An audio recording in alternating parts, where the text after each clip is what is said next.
Good evening, everybody, and welcome to the October 20th, 2021 episode of the Cybersecurity Stream. My name, as always, is Neil Bridges, and thank you for joining me today. I want to raise a glass and cheers after that last run I just went through. Man, I'm hurting.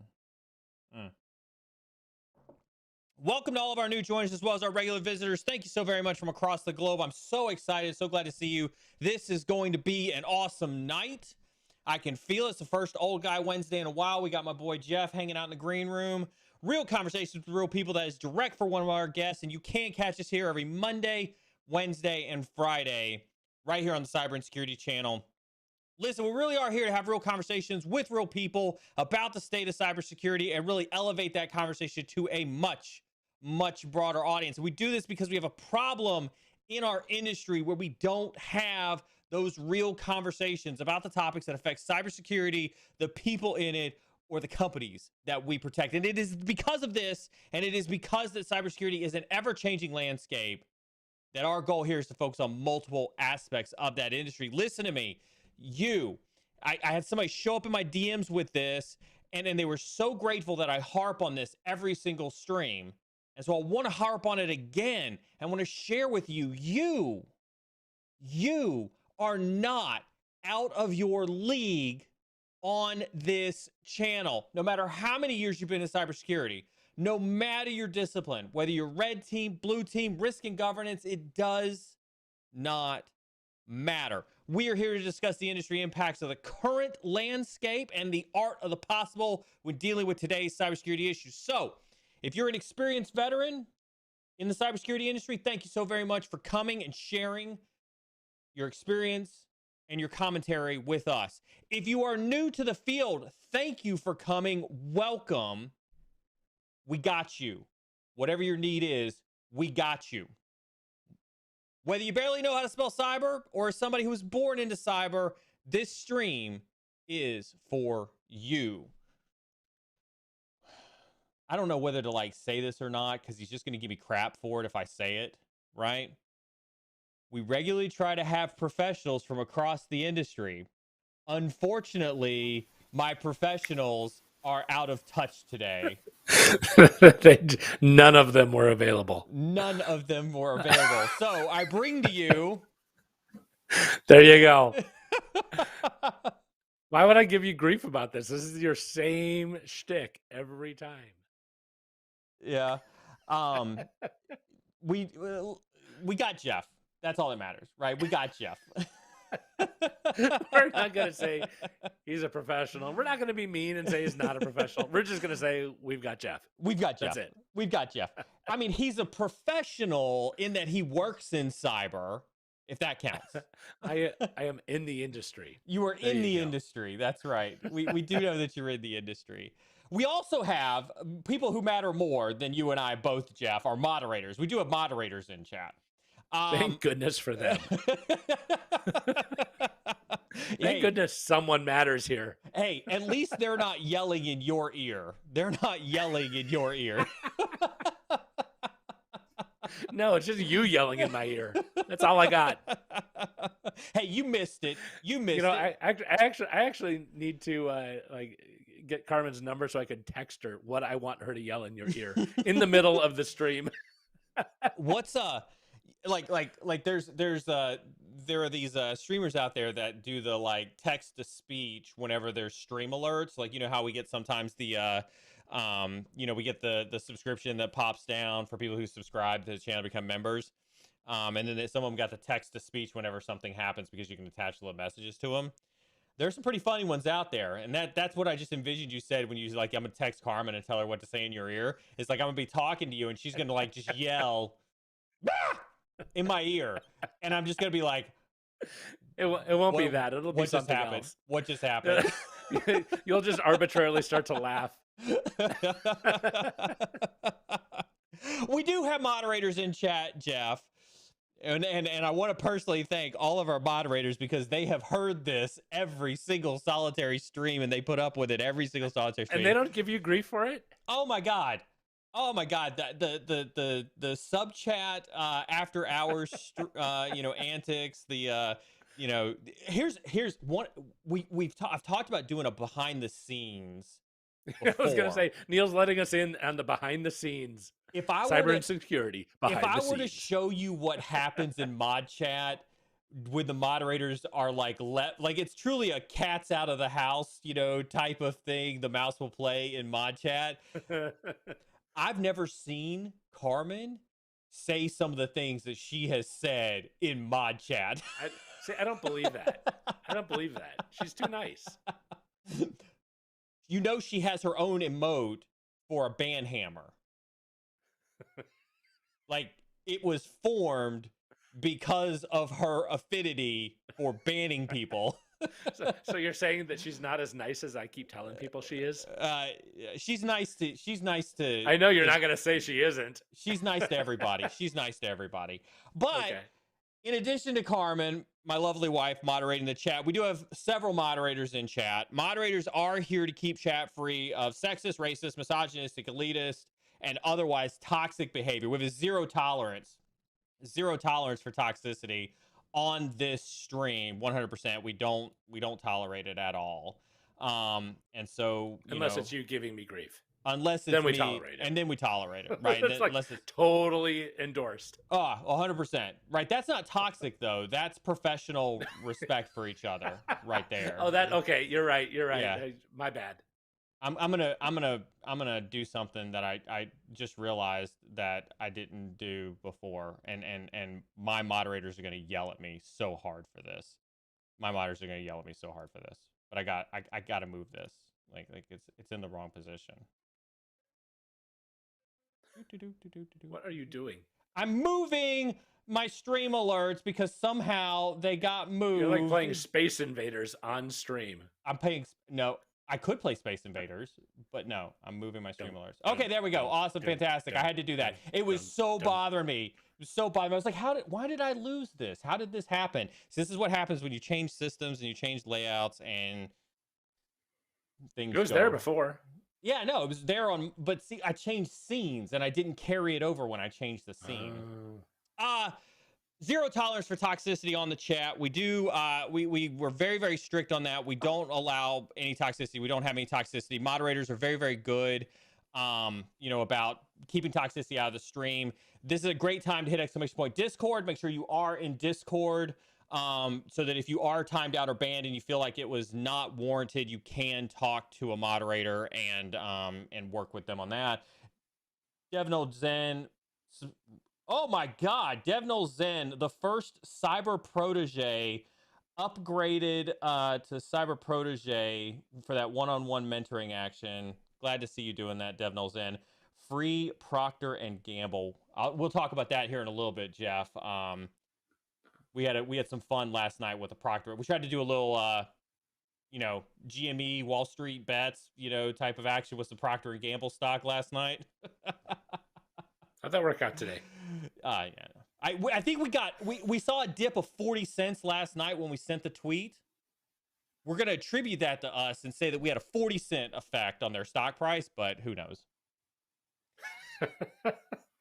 Obviously, Jeff and I are going to talk about a whole bunch of stuff today, but you do have Jeff. We are not going to talk about stocks today. Why not? Are we? I don't know. You want to talk about stocks? What stocks do you want to talk about? What are you trading these days? Really. What are you trading these days? How's your oil doing? Actually, it came back up. It's been decent now. Okay. So I lost my shorts 2 years ago. I remember that. It's terrible. I'll be answering questions on stream. Jeff's here to answer questions on stream. Your questions are incredibly important to us.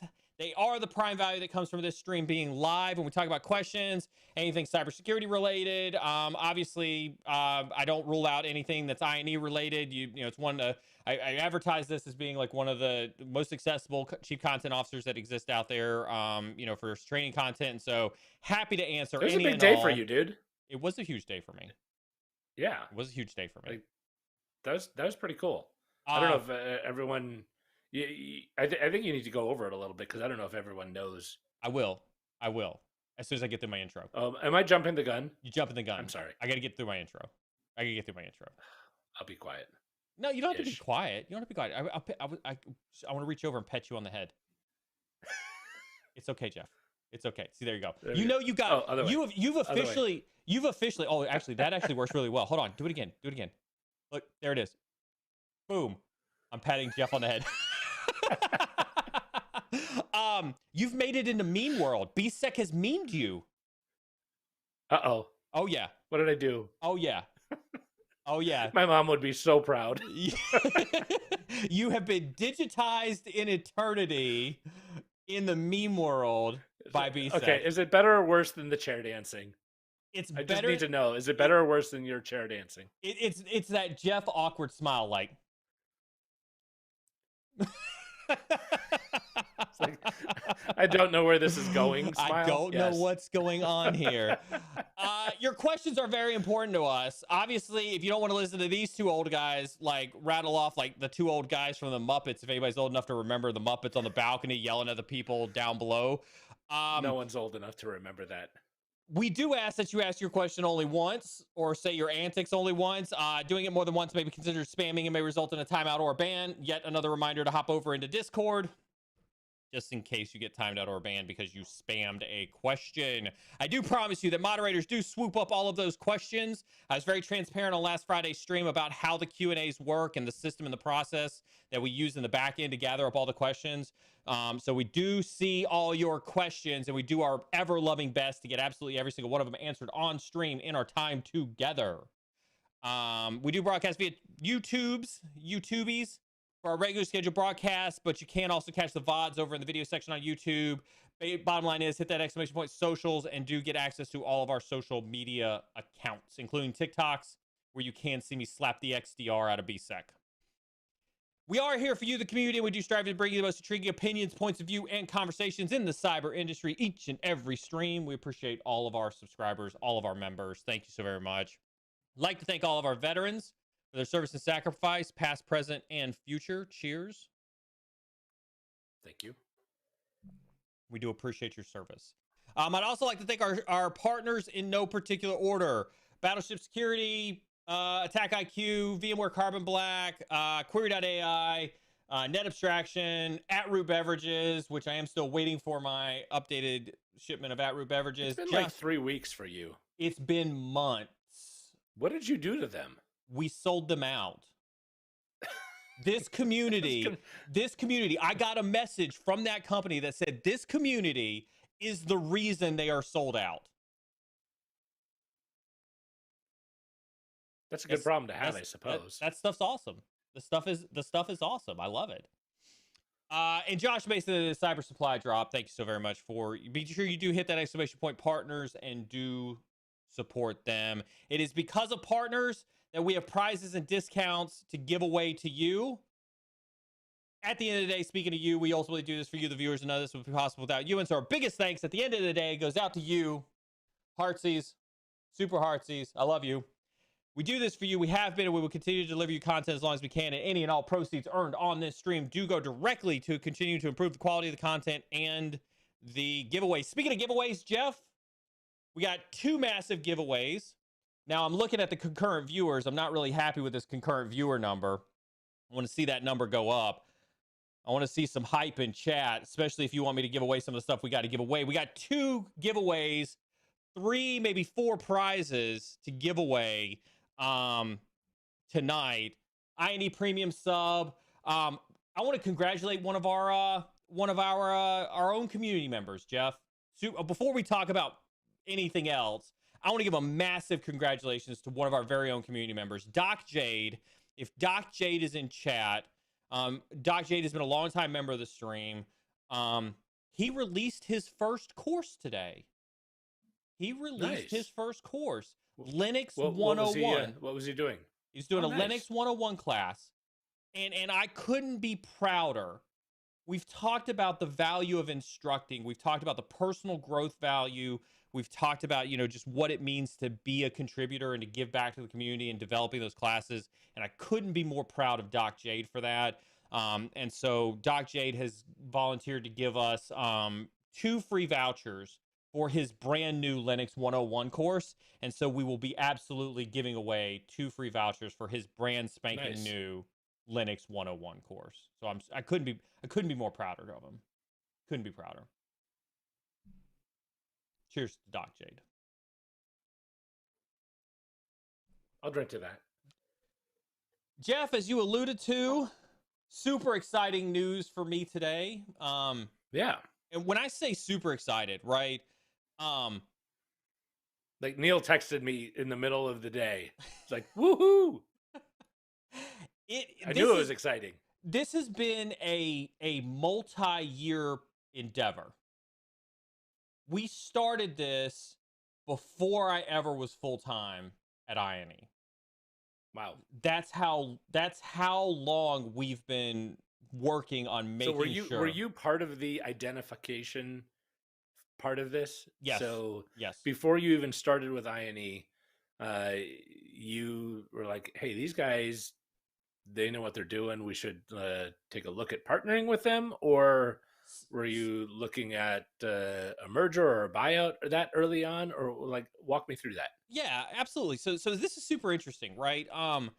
You know, it is no brainer when you look at TryHackMe, when you look at Hack the Box, when you look at Rangeforce, when you look at some of these companies that are out there, the need for lab platforms is very apparent, right? We all knew, Why? Like Why? you and I knew this years ago, that the best way to find out if somebody's got good experience, right, is to have them put their hands on a keyboard and demonstrate it, right? Just do it.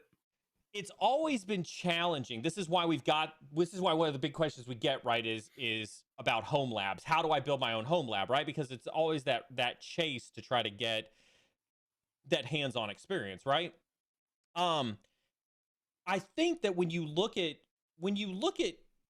where we're at from a content perspective, and I don't just necessarily mean INE, I don't necessarily mean training, I just mean like content generation.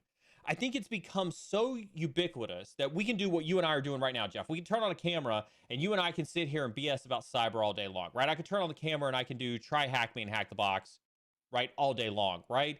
I think producing cognitive content has almost become commoditized to an extent, right? And I know I say that at the risk of devaluing the cognitive content. And I don't mean that in any way whatsoever, but it's become very easy for people to take what's inside of here and put it into a format to deliver, as long as you've got the aptitude you can teach, right?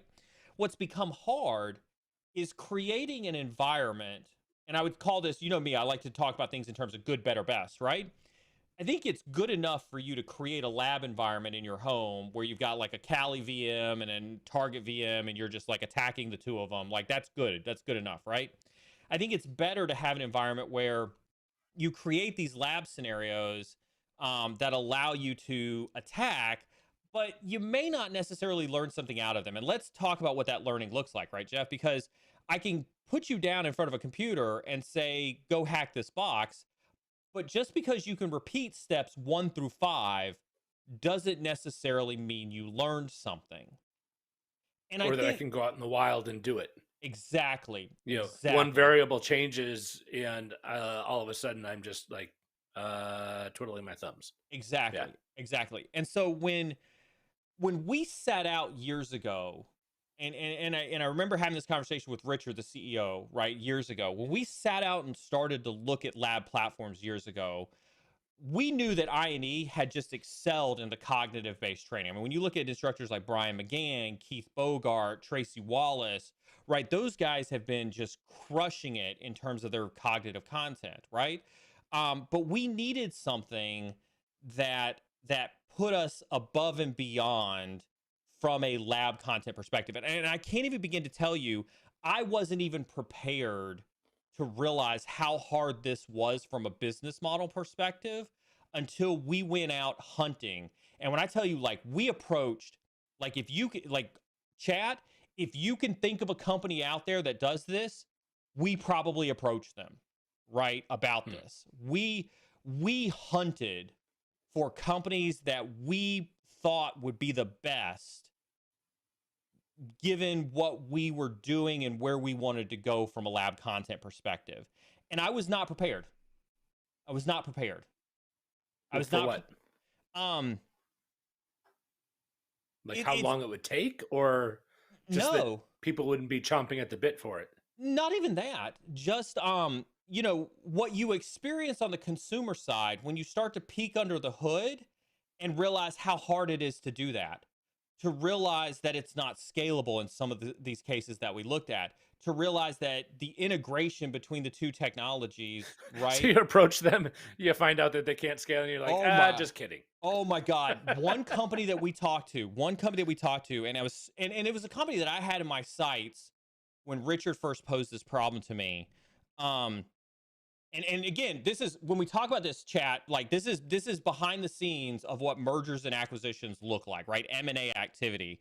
And I'd been on the implementation side of M&A activity before in the past, but I'd never been on the like, Neil, go out and let's find somebody to buy side of things, right?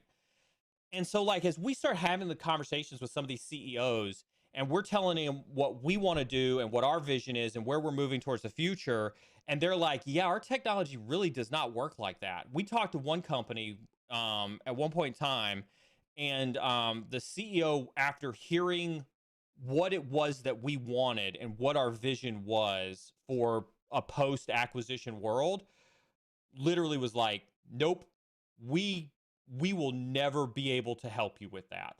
Like it takes 20 people to run this, everything is custom, it takes weeks to set up for an individual client. They're like, no.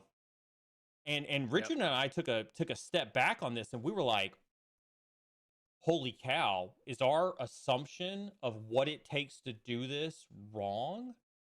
Well, it's kind of similar to like the traditional way of providing services and the SaaS model of providing services, right? It's like SaaS is scalable, it's instantaneous, and the old way of doing things is how a lot of smaller companies built their process because it was small at the time that they built it. And then when they got it big enough to be maybe of interest to you guys, it was no longer an option to make scalable because they literally would have to rewrite everything. They literally would. And they had moved on from this. Like a couple of the companies that we talked to had moved on from this idea of providing like a consistent lab platform. They were like, we can't compete in that space, right? Then we stumbled across Pentester Academy, and I had known Vivek, and so they clearly built this from the ground up, knowing that at some point it needs to be instantaneously scalable.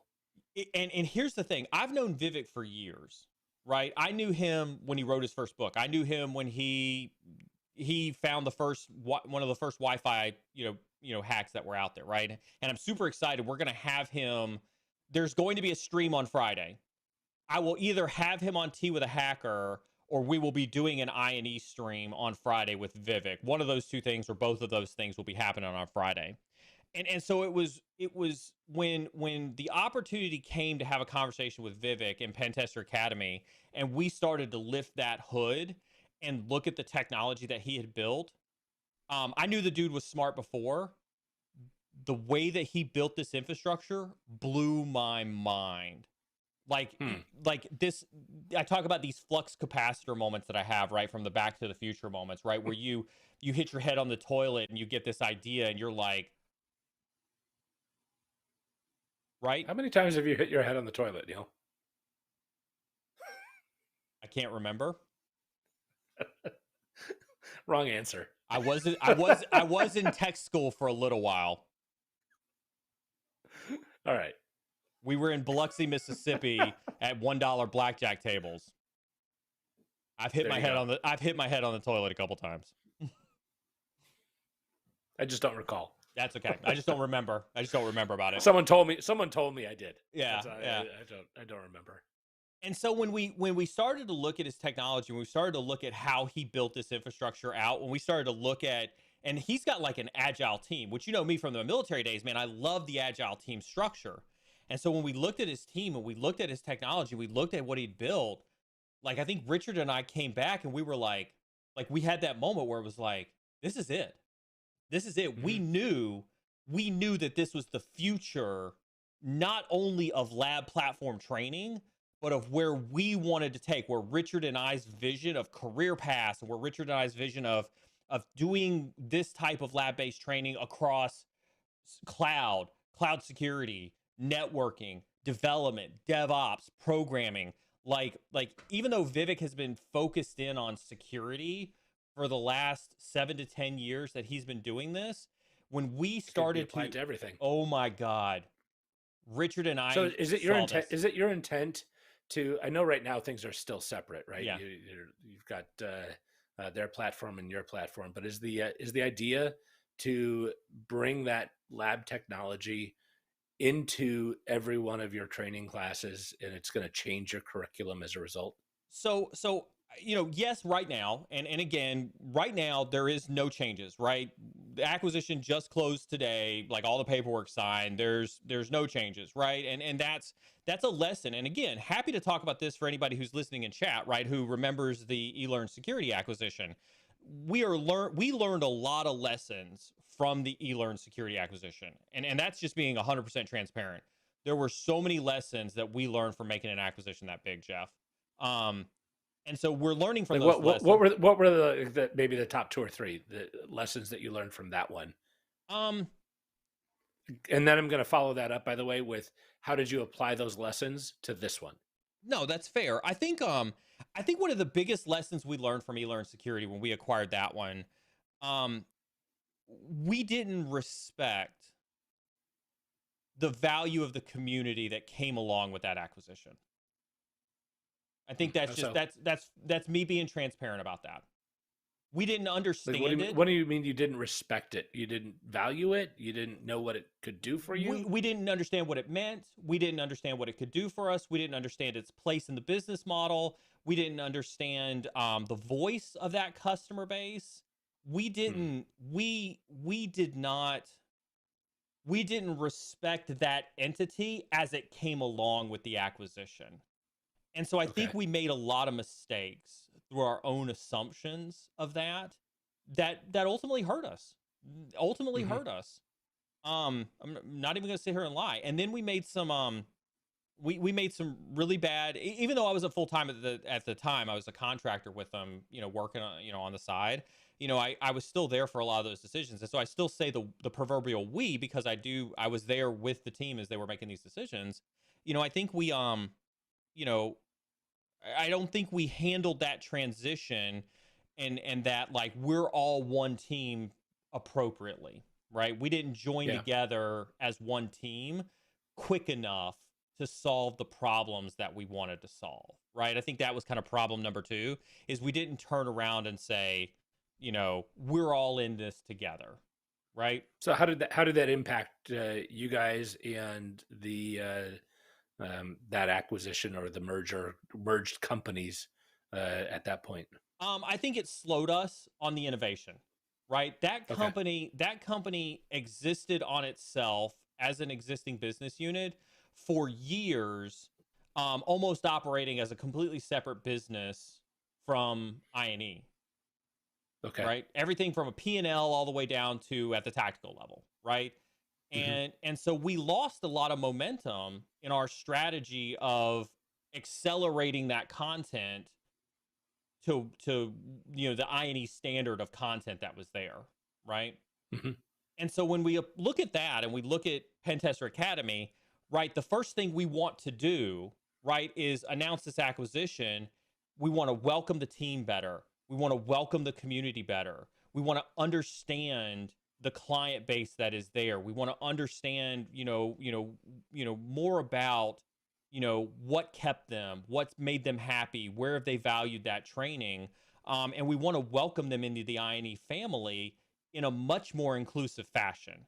And I can't talk right now about specifics about what we're going to do in terms of making them feel exclusive. Some of that stuff is still being in the works. Scott, who's the CMO, had threatened that he would show up in chat. I don't know if Scott showed up in chat or not, but there are some things that we're doing to help them with that inclusivity. But we've taken it more seriously this time around. We've definitely taken that more seriously this time around. Well, I can tell you, it's no different from a large corporation, Carbon Black. We literally just celebrated our 2nd year coming into VMware. And I actually think that they did a pretty good job of bringing us into the fold and making us feel part of the overall team. Like instantaneously, day one, we saw some like the power of a very large company on R&D. That's a really cool thing to see, because you immediately saw, oh yeah, if we double our staff in R&D, we can do some really cool things. So I can tell you that if it wasn't, I if think it, if you're it, dealing with exactly the same stuff on just a smaller scale, right? I could definitively tell you that if we weren't dealing with COVID, we actually had conversations about, do we bring the leadership team to the US? Do we go to India and Singapore to meet the leadership team there, right? And the rest of the broader team. Mm-hmm. We wanted to do that big company thing. And I think that this is a testament. This is what makes me really, really proud of Josh and Richard and Scott and the support that we've got from the board of directors, is that we legitimately wanted to go out and group hug them and be like, welcome to the INE family. We are so glad that you are here. Let's It'd be talk like, about this everything. is a little bit of a weird culture here. They hug people. We it was something that was we deliberated seriously about doing that, because it meant that much to us that we handled that vastly different in that regard. Yeah. So back Well, to the I just think the intentionality of that, I think that's an important thing. Yeah. Just being intentional about, I don't want this to go badly. Yeah. I'm going to intentionally reach out and try. Sorry if I fail. Let me know how I'm failing, and let's work through it so that it's successful. Absolutely. I think, honestly, if more companies use that approach in M&A, I think they would be wildly successful across the board. Here's what was different for me, right? Like, you've seen me. I've done a ton of M&As in the past, right? We did M&A at Abbott. We've done M&A at other organizations before in the past, right? That hostility, I don't know why I didn't learn my lesson, right? When I was at some of these bigger companies, right? That hostility comes because you feel like you're competing with your acquisition target, instead of realizing that we're coming together to fight a bigger problem. We're coming together to solve bigger challenges, right? We need to join forces. It's the threat of marginalization. Yeah. It's the threat of like, oh shoot, we just got acquired. Will I have a job tomorrow? Yeah. Are they going to force me into a lesser position? Like, it's all that unknown stuff, right? And so I'm going to turn this around Go for it. a little bit, and ask you, for the people listening to this, like, what are some things if they're about to go through an acquisition? Because honestly, it's happening a lot right now. Yeah. M&A activity is enormous right now. Yeah. And, IT resources, security resources, it's not necessarily a purely additive thing in the end game. So I see where some of that, distrust comes from. Like, what would you recommend a person who is, hearing, hey, we just got acquired, what should they be doing, and what are some things that they should be looking for to help that acquiring company assimilate them? So it's always hard, right? Because I think you hit the nail on the head, right? Acquisitions, I think people have gotten into the habit to think that acquisitions mean layoffs and fires, right? Oh, my position's redundant. They don't need me, right? Even it probably isn't, especially in security. Yeah. It is not redundant because we're so understaffed anyway. Yeah. Still. And I think that's been the biggest thing for me, right? Is that perspective that, you're joining forces to solve bigger challenges. And so you might be a director at a small company, and you might be acquired by VMware, and that may mean that you're not a director at VMware. You might end up being a manager, right? Or you might end up being a senior manager, and that's okay. You have to put that ego aside and realize, I'm a manager at a company that is 10 times the size of what I was. Exactly. And we're 20 times the size. And we just got, to your point, we just got a bigger R&D budget. We just got a bigger marketing budget. I may have stock options now that I didn't have before, right? You have to realize that you're going into a scenario that will ultimately benefit you in the long run. We've talked about this on stream before, right? Don't make short-term decisions based on long-term gains, right? Yeah. Don't Well, get and feared into that. we're seeing this now. This is 2 years later, and now I can actually say the velocity of our development is like exponential Mhm. compared to what it was right after. I mean, we initially saw a few like major changes, and we started retooling. Okay, what are our priorities now that we're part of VMware? Okay, Mhm. this concept of intrinsic security. Why don't we build security right into the VMware products? Right. Okay, yeah, it makes a whole lot of sense. So some of the initiatives that we were fighting for with our customers to say, this is important to our security customers, got a little bit sidelined for the greater good. Mhm. But now we're starting to, we already have that greater good built in security, but now we're starting to have an intense velocity of development on some of the things that the security teams have been clamoring for. And I would say we've already made up ground for the last 2 years of the things that got a little bit sidelined Mhm. because of our overall development, and that's a really cool thing to see. I'm curious what you guys are doing in that development side, or what you're planning on that development side, in order to, I guess, speed the velocity of it. So I'm super excited to talk about the vision that we have going into this acquisition, right? I'm super excited when we talk about, I want to share the vision because I think the vision, everything that you're talking about from an investment perspective, from an R&D perspective, from a velocity perspective, this is where we're going to take all of that energy and apply it to this vision, right? Um it is no joke that we are still using legacy VPN technology to access all of our cybersecurity labs, right? And when I say legacy, it's the VPNs that's legacy, and it's the fact that cyber secrets. Welcome to the I, cyber I, insecurity stream. I would exactly, way to make sure everyone knows exactly what you're doing. Yeah, yeah. But Uh, I was we're selling VPN technology in the 90s, Neil. right, Are you right. still on that? Seriously? And not a knock against VMware, but we're still using ESXi technology, old ESXi technology, to host all of our labs. And we are seeing the students are seeing, again, in the essence of transparency, the students are seeing the failures, right, of our inability to be successful in that lab space. We're seeing Hmm. labs crash frequently, right? We're seeing labs not work appropriately. We're seeing load issues on the server. We're seeing typical type of issues. And the students are starting to notice. The Yeah, students are starting sounds to like all notice. the reasons that companies are developing with containers. Exactly, exactly. And we have not been able to innovate at speed and at scale the way that we needed um, to be successful in that. And Hmm. and so I think that was kind of problem number one that we were trying to solve, was like, oh shoot, we are behind technologically and we need to fix this. And our students are starting to know Yeah. this.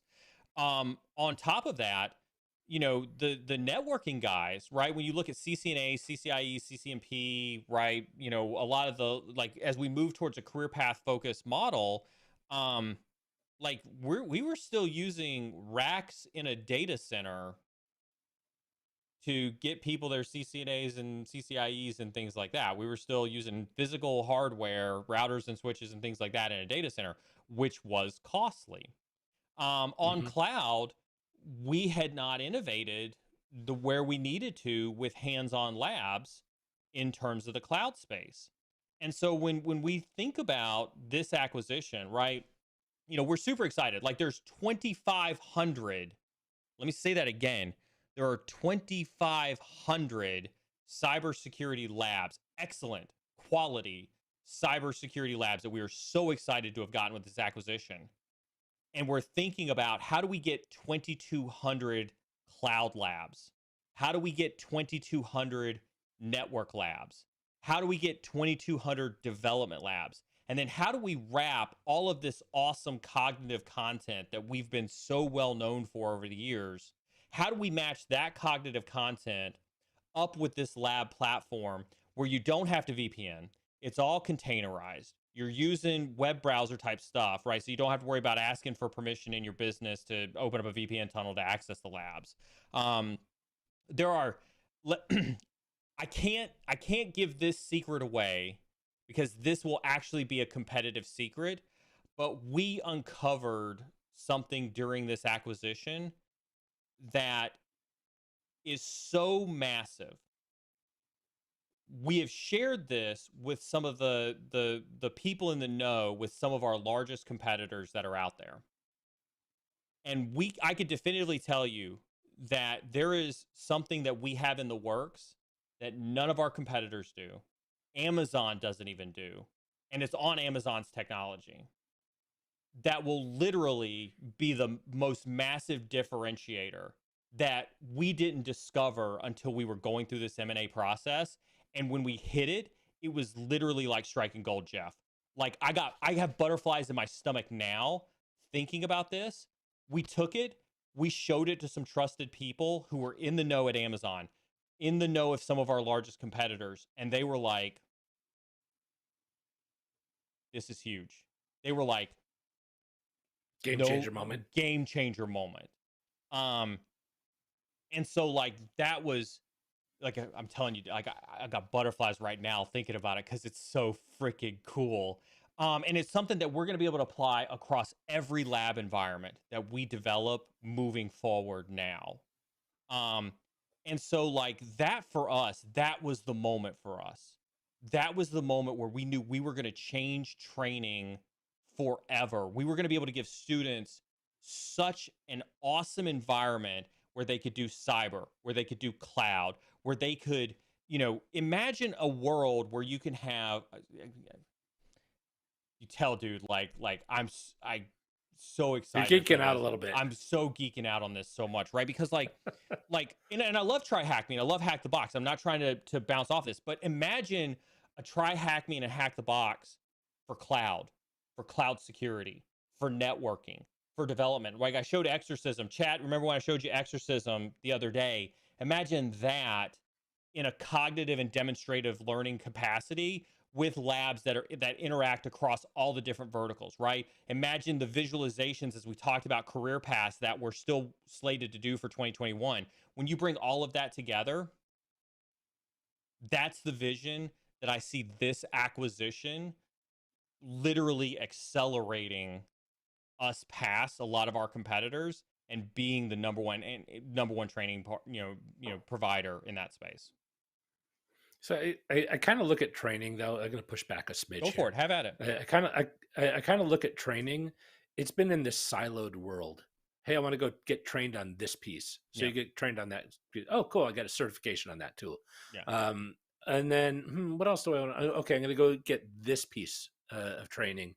And you're really, reliant on the individual who's going through the training to figure out their entire path of gap analysis and fill the gaps with training classes, right? Yeah. I think what's kind of missing is this overall, how does a business work? Yeah. What is the workflow?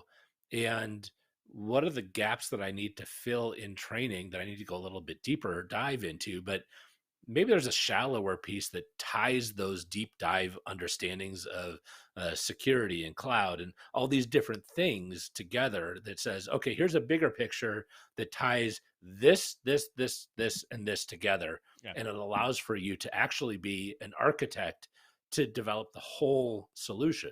Right. And I think that that's still lacking in our industry. It is. It's 100% lacking. This is a conversation. And again, chat, for those listening, so you understand like how far back this conversation goes, right? I presented this problem, Jeff, to the board 18 months ago, right?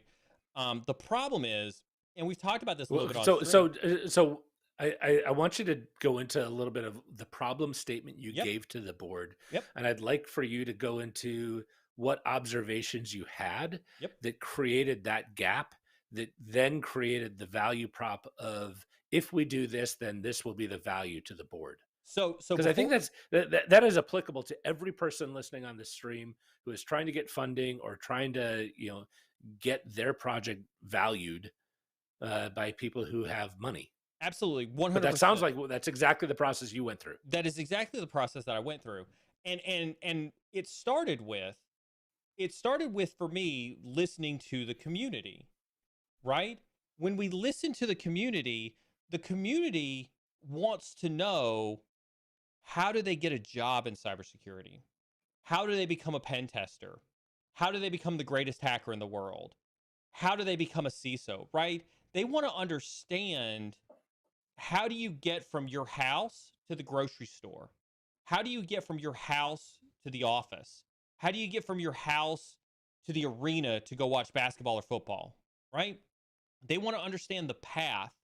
And I think, and this was the message that I conveyed to the board, this was the problem statement that I saw, is that for years, training, traditional training, in a certification market, has been trying to solve the point problem, which is, how do I get a CCNA? You see that too? Yes, 100%. And it bugs the poop out of me. It bugs the ever-loving poop out of me, right?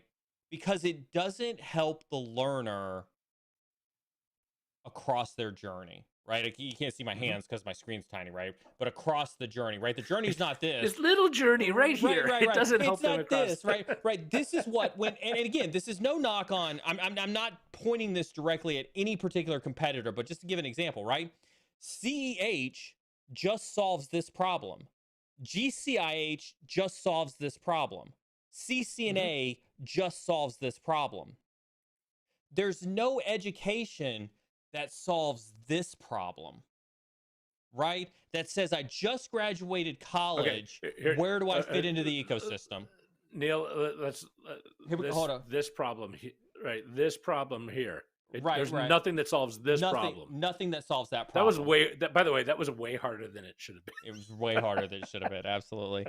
It is because like we don't tell people, like, you do this, then you do this, then you do this, then you do this. You know where it happened, and this is exactly what I presented to the board. What I presented to the board of directors was, a learner says, I want to be a pen tester. They go to Reddit and they say, what do I do to be a pen tester? You know what they get? They get a response that says, this, then this, then this, then this, in certification terms.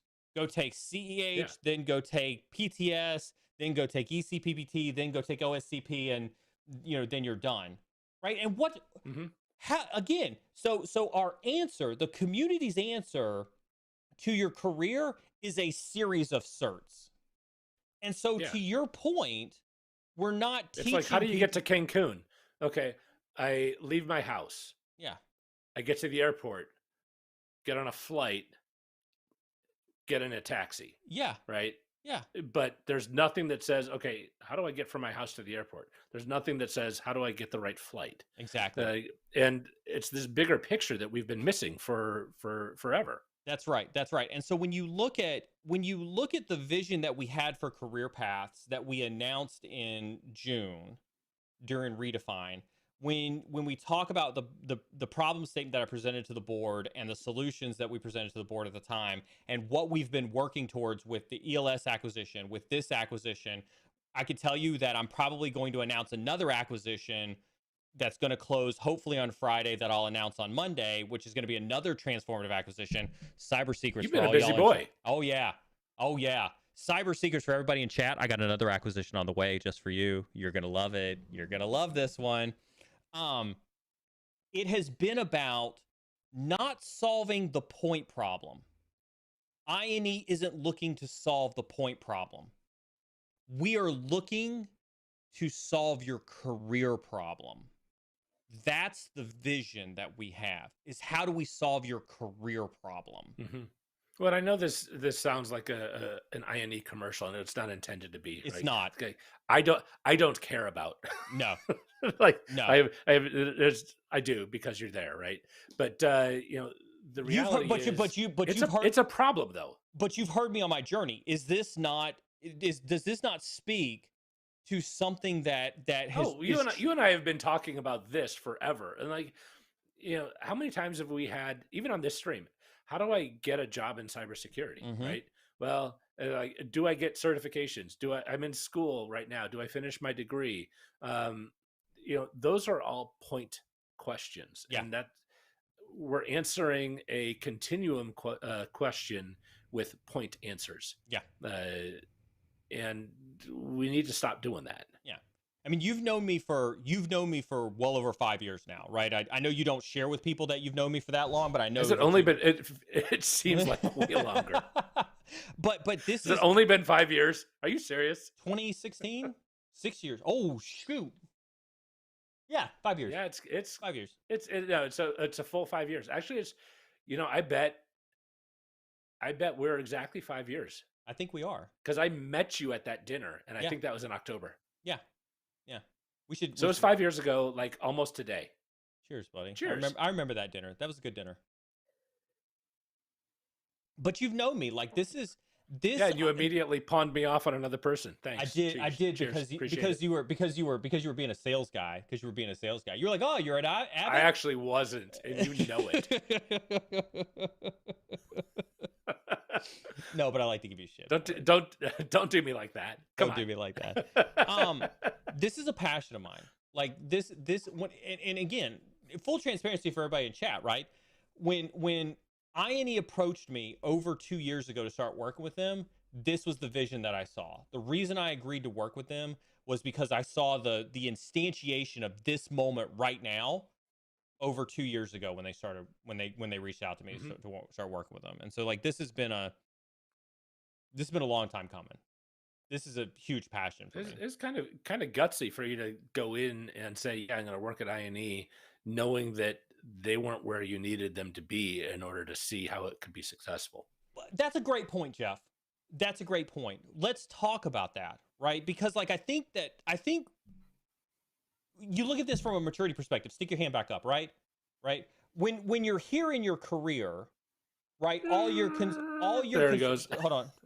This is really narrow, by the way. This screenshot. Wait, which hand is up here? Okay, so this hand. Okay, so here we go. Okay, I feel better, by the way. Narrow hands, right? When you're at this part of your career, right? When you're at this part of your career, right? Yeah. All you care about is get me a job. All you care about is get me a job, right? I don't care about anything else. I just care about getting a job, right? I don't care about anything else. I just want a job, and I want it in this field. I want to be a pen tester, right? That's all you care about, right? As you mature, and I'm sure you can get this, right? As you mature or get older, for you millennials out there that don't understand what getting mature looks like, you start to see the I think I'm actually just older. I'm not any more mature. I'm just older. You start to see the forest before the trees, right? And you start to see what the potential of something looks like on the other side of it, right? But that's because you've seen a lot of trees in your career. You have seen a lot of trees, right? And I didn't appreciate the trees when I was younger. I didn't appreciate them. Right? Someone that just clicked on this stream in the last 3 minutes are like, what the heck are they talking about? They're talking about trees. I thought this was a cybersecurity stream. It's a horticultural stream. But I think that's an important distinction to make, right? Is 2 years ago, I saw the potential of something that if you just put in some work, if you just put in some elbow grease, if you just put in some investment, you can get there. Right? But you also had you were coming in a position of power to make some of those changes. A lot of people are not. I hate that statement. I hate that statement. Do you? Why? Because I think tell me why, and then I'll push back on you. Go for it. Real quick, no, I think tell me why. Well, and I think this ties into what Dev Null is asking here, right? Shouldn't you want to be part of improving any company you work for? Yes, you should. But I think if we go back to Neil's definition, remember, go back to the video that I just dropped, right? Good, better, best. I think the good version of people, they show up, they do their 9 to 5, and they go home, right? The better version of people, welcome Cryptic Sauce to the membership club. Welcome to the Narwhal Prime Club. Thank you very much. The better version of people, they come in and they do try to improve. I think the best version of people, Jeff, they come in and they try to lead by example and lead from the front, regardless of where they're at in the organization, regardless of the adversary that they come into for politics, regardless of the adversary that they come into for being wherever they are on that hierarchical totem pole. I think the best version of employees come in and say, I can do better. This company can do better. And this product and I think where you're pushing back on me because I said you were in a position of power. That's right. But the reality is there's truth to that. I'm not saying other people come in and they have zero power, because you have tons of power to influence and change. That's right. That's And right. but you have power to set direction, That's which is right. a little different, It is. right? And so, and where I was going is, as soon as you say, hey, I was in charge of mergers and acquisitions, and I'm going to announce another acquisition, like as soon as you're saying that, you're in a totally different category than a lot of people coming in whose limitation of power is through influence. So Now, what? I'm not diminishing it, Yeah. because it's super important. Yep. But what I would argue Right? with you is that is because we're not taught influence at all levels of leadership. In an organization, That's fair. When you come in as a help desk technician, part of your professional development is not, let's talk about how you influence the organization. Well, so little nugget of my forest and trees Go for it. of my career is like this concept of managing up. Like Mhm. I was a manager for a while and I was terrible at it. I'm like, okay, I'm going to go back into sales because I actually liked that job and I was bad at a manager job. I was also early 30s, and I wasn't ready for the job I was put into, Mhm. right? And in all fairness, and I didn't love it, and so I didn't excel at it, and I didn't really drive myself for it. And I'm like, I'm just going to move back into sales. Right. But that taught me something critical to every manager I've worked for since. Mhm. I was like, okay, they're asking me for some really stupid things, but I'm going to redefine those stupid things as necessary things that they need in order for them to do their job. And they're not often asking me to do that just to put me under their thumb. They're often asking me that to keep me from other people's thumbs. Yeah. Right. And so managing up is, how do I help my boss look better and do better and be more effective for me and be better for the company? And so managing up is this concept of influencing and helping the organization. And I think that's what people need to do. That's what this I is the to answer sure. to Dev Nulzen's. Yeah. Yeah, this is the answer to Dev Nulzen's question here. But that's what I wanted you to bring up, right? Is it's, when we talk about managing up, but I don't think we talk sufficiently about managing up. And Tai Kwei Gong, I do see your super chat. I will answer your question. I want to carry on with this one really quick on this one. I think when we talk about managing up, I think that everybody hears that. But one of the things that I want to change the conversation away from, right, is it's not about managing up. It's about influence. It's about influence. There's a book out there. Everybody go, let me get a mod to go find this book on Amazon. It's called Never Split the Difference. You remember you remember Dave Winberg? Remember Dave Winberg? He introduced me to that book. Phenomenal. That's a great book, by the way. It's a great book. Never Split the Difference. And that talks about that ability to do influence in a corporate environment. And so what I would almost say is we need to stop saying it actually talks about negotiation. Yep. Well, it's probably the best book on negotiation. But negotiation is influence. Like that's how you influence. True. Is figuring out how to negotiate. It's one of the ways. It's one of the ways you influence. Yeah. And so I'd say that I almost want to change the language to where we're not talking about managing up anymore. We're talking about how do you influence an organization. And so I think that's where I want to see the trees conversation and the forest conversation. You know how we're always trying to get everybody, who's coming into cyber to think about business and to really elevate that skill. I want to talk about that 20,000 foot view. I want to bring that down to more people. I want to talk about the forest. I want to talk about how do you do influence. I want to talk about how do you see 20 or 30 or 45 miles out so that you could be more strategic in your planning in your career. Mm-hmm. So how do you become the person who is vocal and influences, but is not the pain in the butt? Oh, here he goes again, kind of employee. I think that boils down to communication, right? I think what you're talking about is people who fail to communicate, right? And I'll give you an example, right? I've worked with people, this, you've seen these types of people before, I'm sure in your past, right? Who come in and say, the way you're doing I've probably worked for and worked with. You remember when we were at one of the Fortune 100 companies I worked for before, we had just implemented Splunk, and we had a brilliant Splunk engineer. He was utterly brilliant at the tactical level. He had zero tact. Zero tact. He literally wrote an email to the CIO outlining in gratuitous detail how bunk the Splunk instance was. Didn't go through the security architecture team, didn't go through me at the security operations team, Yeah. did not even go through the CISO, wrote an email direct to the CIO telling him how bunk That's the like Splunk instance. beyond your baby is ugly. That's like your wife is ugly. Yeah. Yeah, it was pretty bad. It was pretty bad. And so, you know, I think that when we talk about that, right, that's a person who tried to influence the organization, but their communication skills failed. Mm-hmm. Right? Their Right. communication skills failed them. And so I think that to answer your question, we're not teaching the appropriate level of communication to the cyber practitioner at the levels that they need to, for them to be able to. And here's a term that I know is going to piss so many people off in chat right now. I'm about to put chat on a soapbox. All of you out there who are saying you don't want to be managers because you want to avoid politics, communication is involved in politics. Politics is involved in communication. This concept that Jeff and I are talking about seeing the forest for the trees, right? And being able to be an influencer in your organization, you're going to have to put your toe into those politics so that you can navigate that realm. And I know that scares a lot of technical practitioners off. Rubber meets the road. You just said something that's awfully nebulous, right?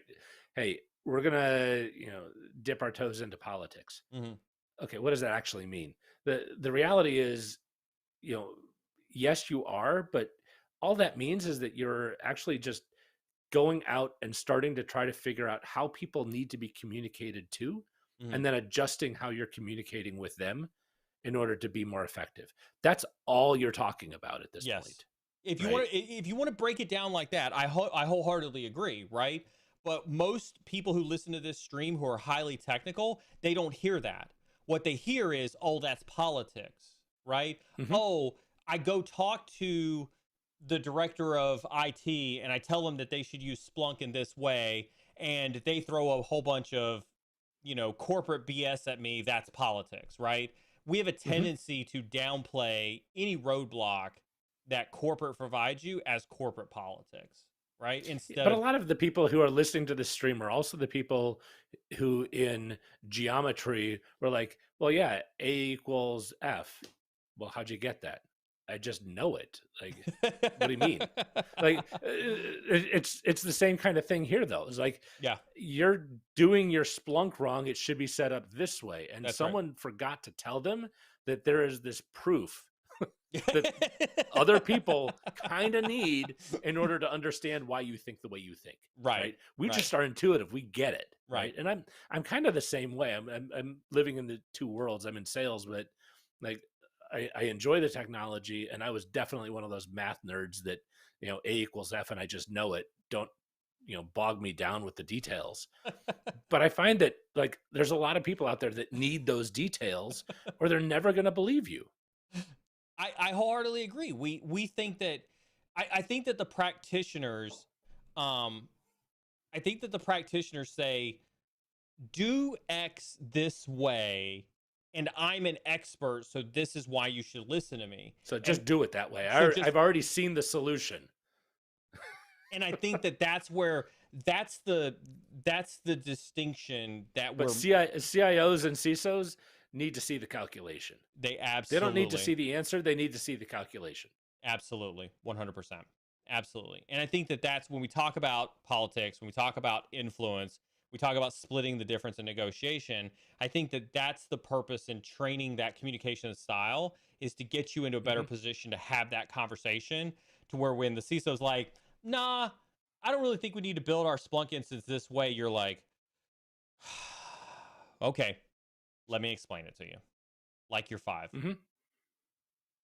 Yeah, but it's not even that. Like it all it is that, I think if we looked at the Splunk installation and we reconfigured it this way, it would allow for us to do this, and this, which I believe would have a greater value to not just the security team or not just the IT team, but a larger group of people who are getting way more benefit for the same amount of value that we're spending on this tool. Yeah. Like that's the right way to deal with it, because every CIO and CISO out there is answering to the CFO of how are we getting more bang for the buck? Yeah. They have to answer that every single day. And so if we're not empowering them with that argument or that proof, they're not going to believe our answer. They have to see the calculation. But they have to see why we're getting to that point. And now that's all politics is. But that goes back to ROI, right? Our favorite conversation, right back down to ROI, is being able to do that. Yeah, and for any newbies out there, learn ROI, be an expert in ROI, because if you do that, you will get your projects funded, and all of your peers will be looking at you saying, "Well, the favorite child over there, golden child gets his projects done every year." Every year it happens. Somebody asked me, I did a short, I did a Q&A on YouTube, and somebody asked me what were the traits that they needed to learn to be a CISO. I said, you need to learn the business and you need to learn how to speak business value, right? You got to learn those two things. If you can't speak those two things, you're not going to be successful as a CISO. No. Yeah. You'll be 2 years and out onto the next one. 100%. And then you'll be 2 years and out there too. 100%. And you will never get I think you put it very, very well appropriate, right? You're never going to get your projects funded. Never going to get your projects funded. So that was a long rabbit trail. That was a long rabbit. Did I cover all your questions? Did I? Because I mean, I think so. I forget now. It's exciting. It's exciting times. I'm obviously clearly very, very excited about this. I'm excited. What I am extraordinarily happy to see is that you went in, you saw what it could be, and you put the value statement together for them to do those right things. You obviously went through this whole process that we were just talking about on this rabbit trail. Yeah. In order to get people with funds to buy off on what this could mean to the corporation. And that's super cool to see. It's super cool to see. And here's cyber secrets for those listening. And I want to thank Joey Gilmore for upgrading their membership to the basic mentorship. Make sure you do get your resume in before the end of October for that personalized resume review. Cyber secrets right here. Even though I've done this for years, every single time it happens, I still get butterflies. I still high five myself. I still feel good that I can do it. Because you always wonder, right? You're gonna get shot down. You're gonna ask for $15 million for EDR. You know this, right? Remember when I first tried to do SOAR, when I tried to do security automation the first time around, and I got shot down for $3 million? I got shot down. Like, it hurts. It stabs. It stabs. Like, and to have to go back and tell your team, like, as a leader, if anybody from my team is listening right now, they know this about me, but I'll share it with everybody here. To have a vision and to put together a strategy with your team, and then to take that strategy to leadership and try to sell it, and to fail, and then to have to come back to your team with that failure is the most gut-wrenching, heart-wrenching feeling that I have ever gotten in my entire life. What'd you learn from that, though?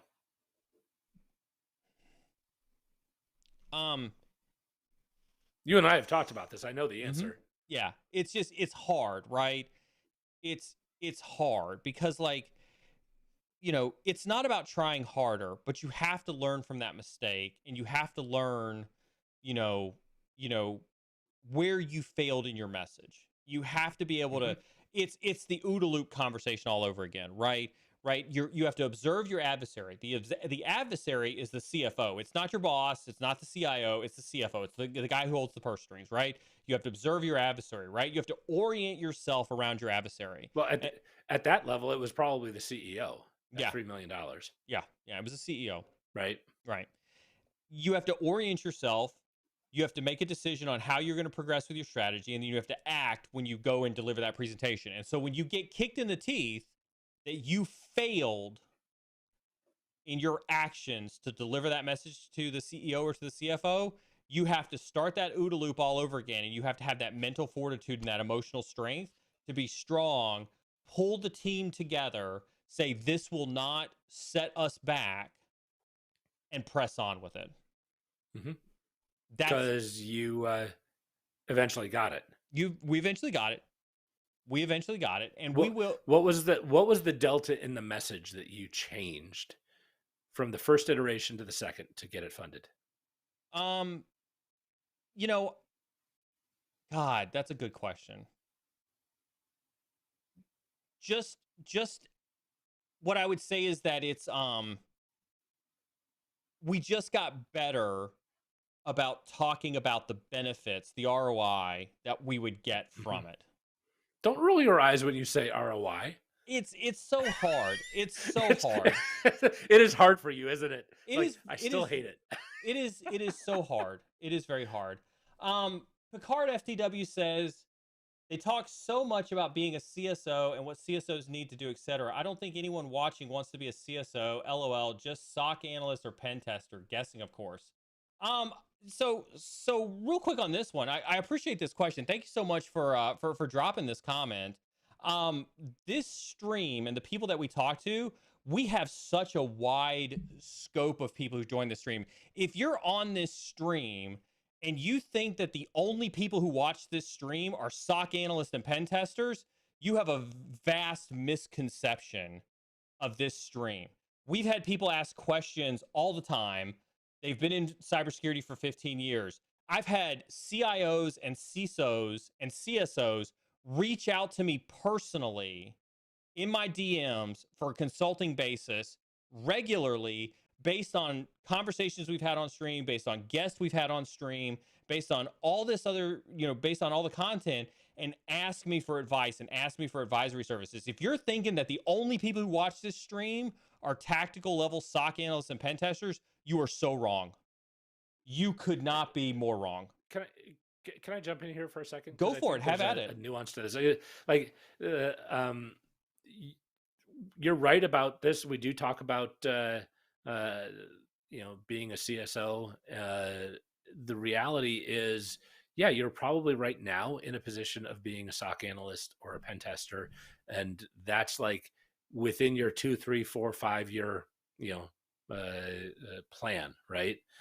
The reality, though, is if you are not able to think how a CISO thinks, then you are not going to get your projects funded, because you have to connect those dots for them.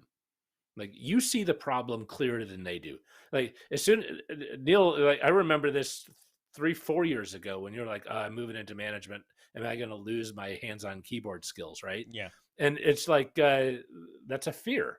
But the reality is, a lot of CISOs don't even have your experience, and you still had that fear. Yeah. The reality is, everyone who is listening that's a analyst or a pen tester, your skills, hands-on keyboard, and your acute knowledge of what the problem is palpable. You feel it. Yeah.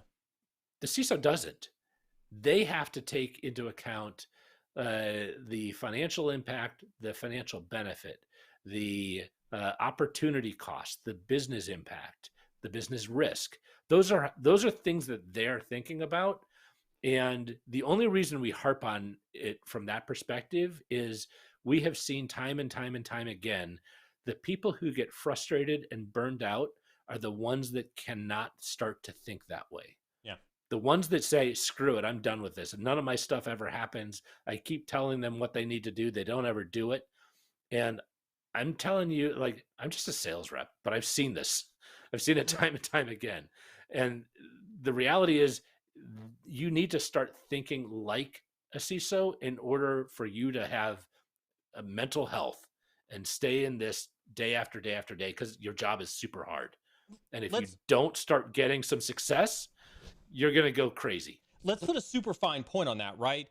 All you pen testers out there, and I'll pick on the pen testers for a second, right? You're all fond of talking about adversary. You're all fond of talking about, the threat and things like that, right? The biggest adversary that none of you are thinking about is senior leadership. The biggest adversary that you're like, oh, I'm going to go pop this box, right? And you're thinking that because and we've talked about this on stream, Jeff. Just because you pop a box doesn't mean that the CISO's like, you're such a god, pen tester, I'm going to go remediate that vulnerability. Because they don't understand the impact. Right. And so if you want to talk about being the best SOC analyst, and again, I've got nothing wrong with people who want to be a lifelong SOC analyst or a lifelong pen tester. More power to you. Like I've known several of those people in my life, and I high five them. I still consider them my boys, and I still cherish every moment of friendship that we have, right? Good on you. But if you want to know your adversary, you need to realize that your adversary is just as much senior leadership as it is the threat actor that's attacking your organization. But this is a fantastic question, and you're totally right on one level, but there's a totally different longer term level that is the reason we're harping on this so much. Yeah. Wholeheartedly agree. Love the comments. Thank you so much for the content. And again, as you know from this stream, we don't shy away from controversial comments whatsoever. Happy to discuss them, happy to talk about them in depth. But this is the forest and the trees conversation. Neil and I have built our careers on being wrong a lot of times. Oh yeah. Oh yeah. So yeah. And so like, but this is, I would also say, this is the forest and the trees conversation, right? Mm-hmm. You're focused on the trees. You're right here focused on the trees. I'm encouraging you to look at the forest. I'm encouraging you to look at the forest. Whew.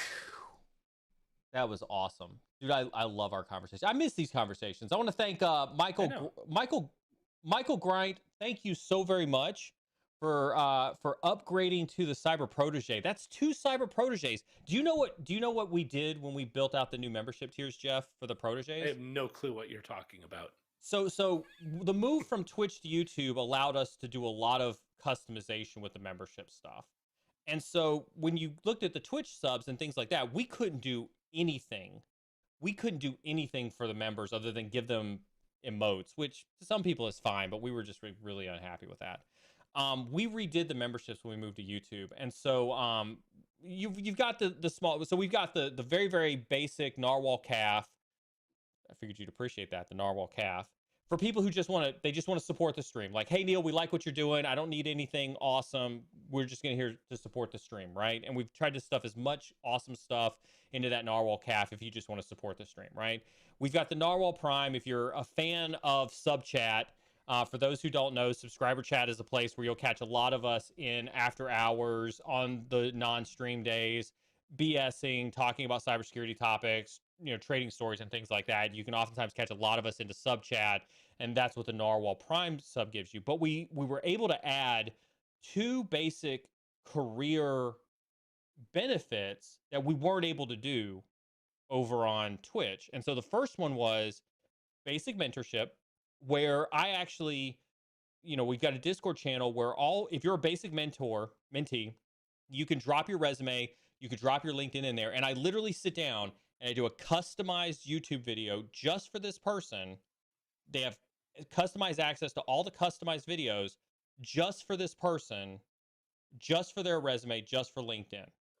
Wholeheartedly, it's the best one-on-one that I can give to somebody in a video format. They can go watch that, and you can get that every month. You get that every month that you're a mentee. You get that access, right?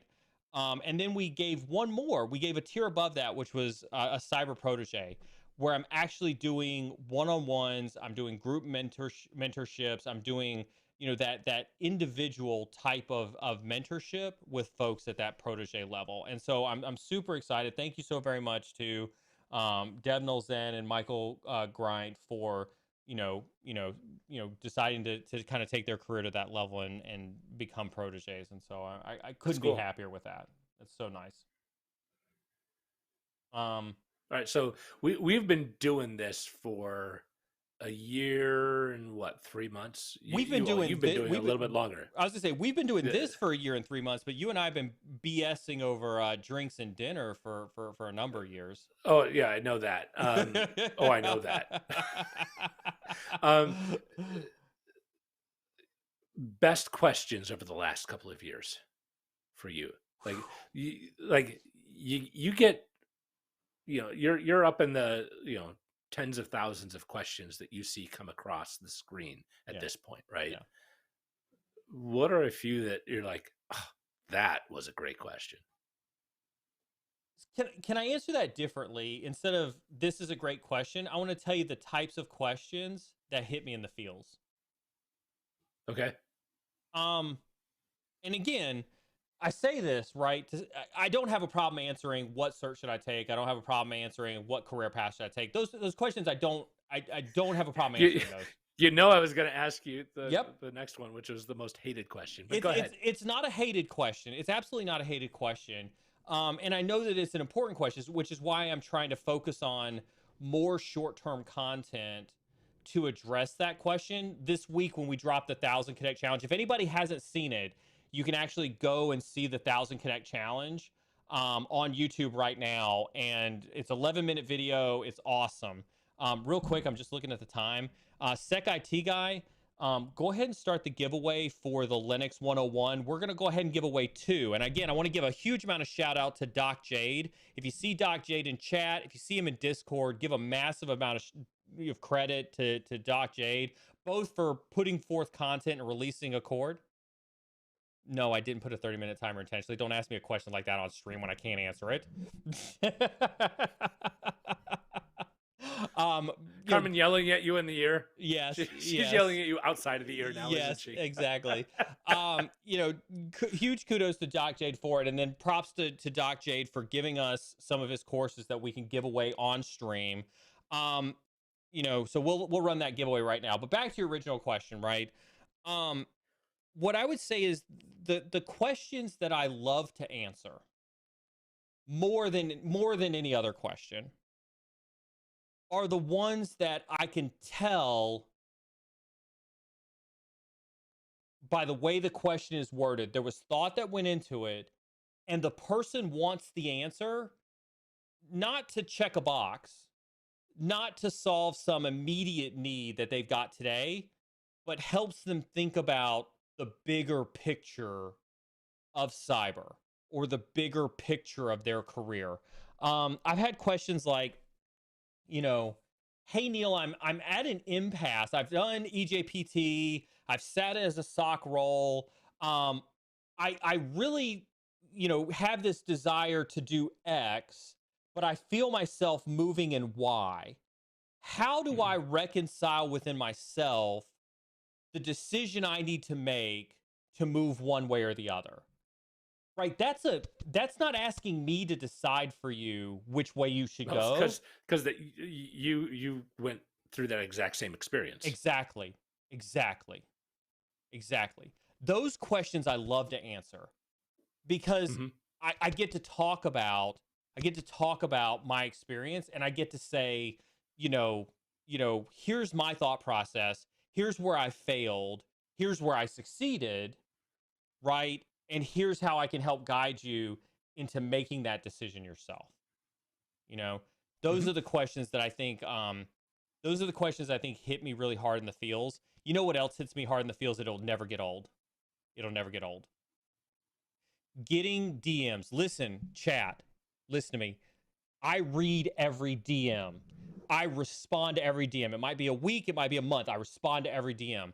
The DM that puts a tear in my eye, the DM that causes me to go next door and hug Carmen, the DM, and I'm gonna speak right to chat right here, right now.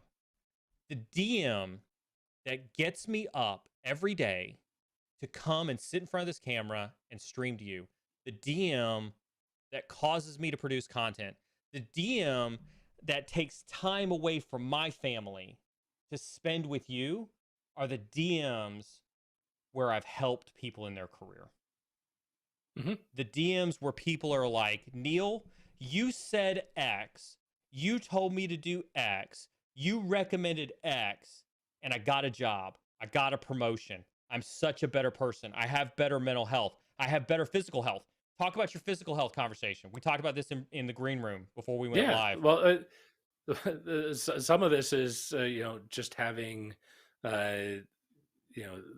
people around you that know you well and that you trust and you love, and they can tell you the hard truth. You basically called me out as being fat, COVID fat.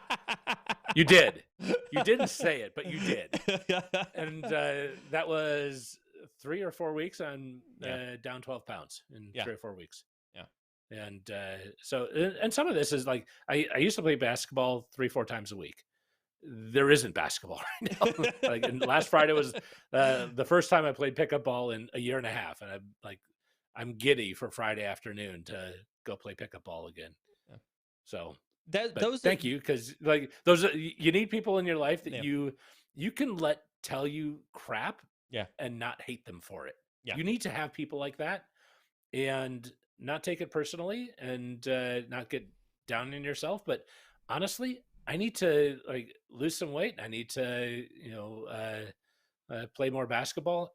I do that for mental health. I need to get away from my job and just do something active for mental health. So, otherwise I start going crazy. My wife starts like not loving me as much. So we should figure out, Jeff, if you want to do a competition with BSEC. He's a total wuss. He has no capability whatsoever to keep up with old guys like you or I in a competition. So I'm happy to put you in touch with BSEC if you want to try to like crack him down when you feel like it. Needle him a little bit. Yeah. Just kind of get after him. I do know that you're afraid to play me in racquetball. You never took me up on that. There is no such thing as being afraid to play you in racquetball. Don't you even.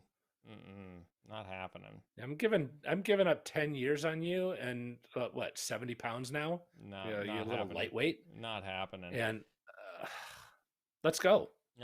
Anytime. You tell you what, when I go do this keynote in December, I'll bring the gym clothes and I'll smash you in some racquetball. It's a deal. We'll bring. All right, and then there will need to be like some bet on this. Here's stream. Real quick. Kel Nelvell super chatted. Thank you very much for the $5 super chat. Much love, Jeff. Congrats. That's the type of support that we love in this community. Appreciate it. If anybody is going to be in the Chicago or Wisconsin area in the December timeframe and wants to watch me stomp Jeff's stuff into the corner of a racquetball court, let's stay in touch, and I'll be more than happy to invite you to that butt whooping. So we could do a trifecta, or like it's too cold to play golf in December. Oh my God, we're not playing golf we're not playing golf in Chicago in December. But we could do like tennis, basketball, and racquetball. Let's do a trifecta. Basketball? Hold on. If we're doing basketball, I need to pick like Michael Jordan and like Charles Barkley and like LeBron James. Those are the only 3 basketball players that I know right there. Well done, by the way. Those are actually real basketball players. Well done. Thank you. I appreciate that. I'm so proud of you, Neil. You've come so far. From the guy who didn't know who Tom Brady was. Actually 5 years ago, I don't know if you could have named one other than Michael Jordan. Chat thinks we're joking. No, that's not a joke. It is not a joke, people. That's not a joke. That's absolutely not a joke. God. So the raffle is going on. Do you remember an event where we took you to a basketball game and you're like, so do they go to the penalty box? How do they get to the penalty? that was a hockey. That was a hockey game. No, no, it was a basketball game, and you thought there was a penalty box. Come on, Neil. Damn. You said penalty. He's not joking. He is not joking, people.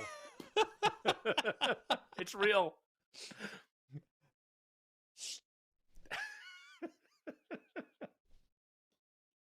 I have nothing.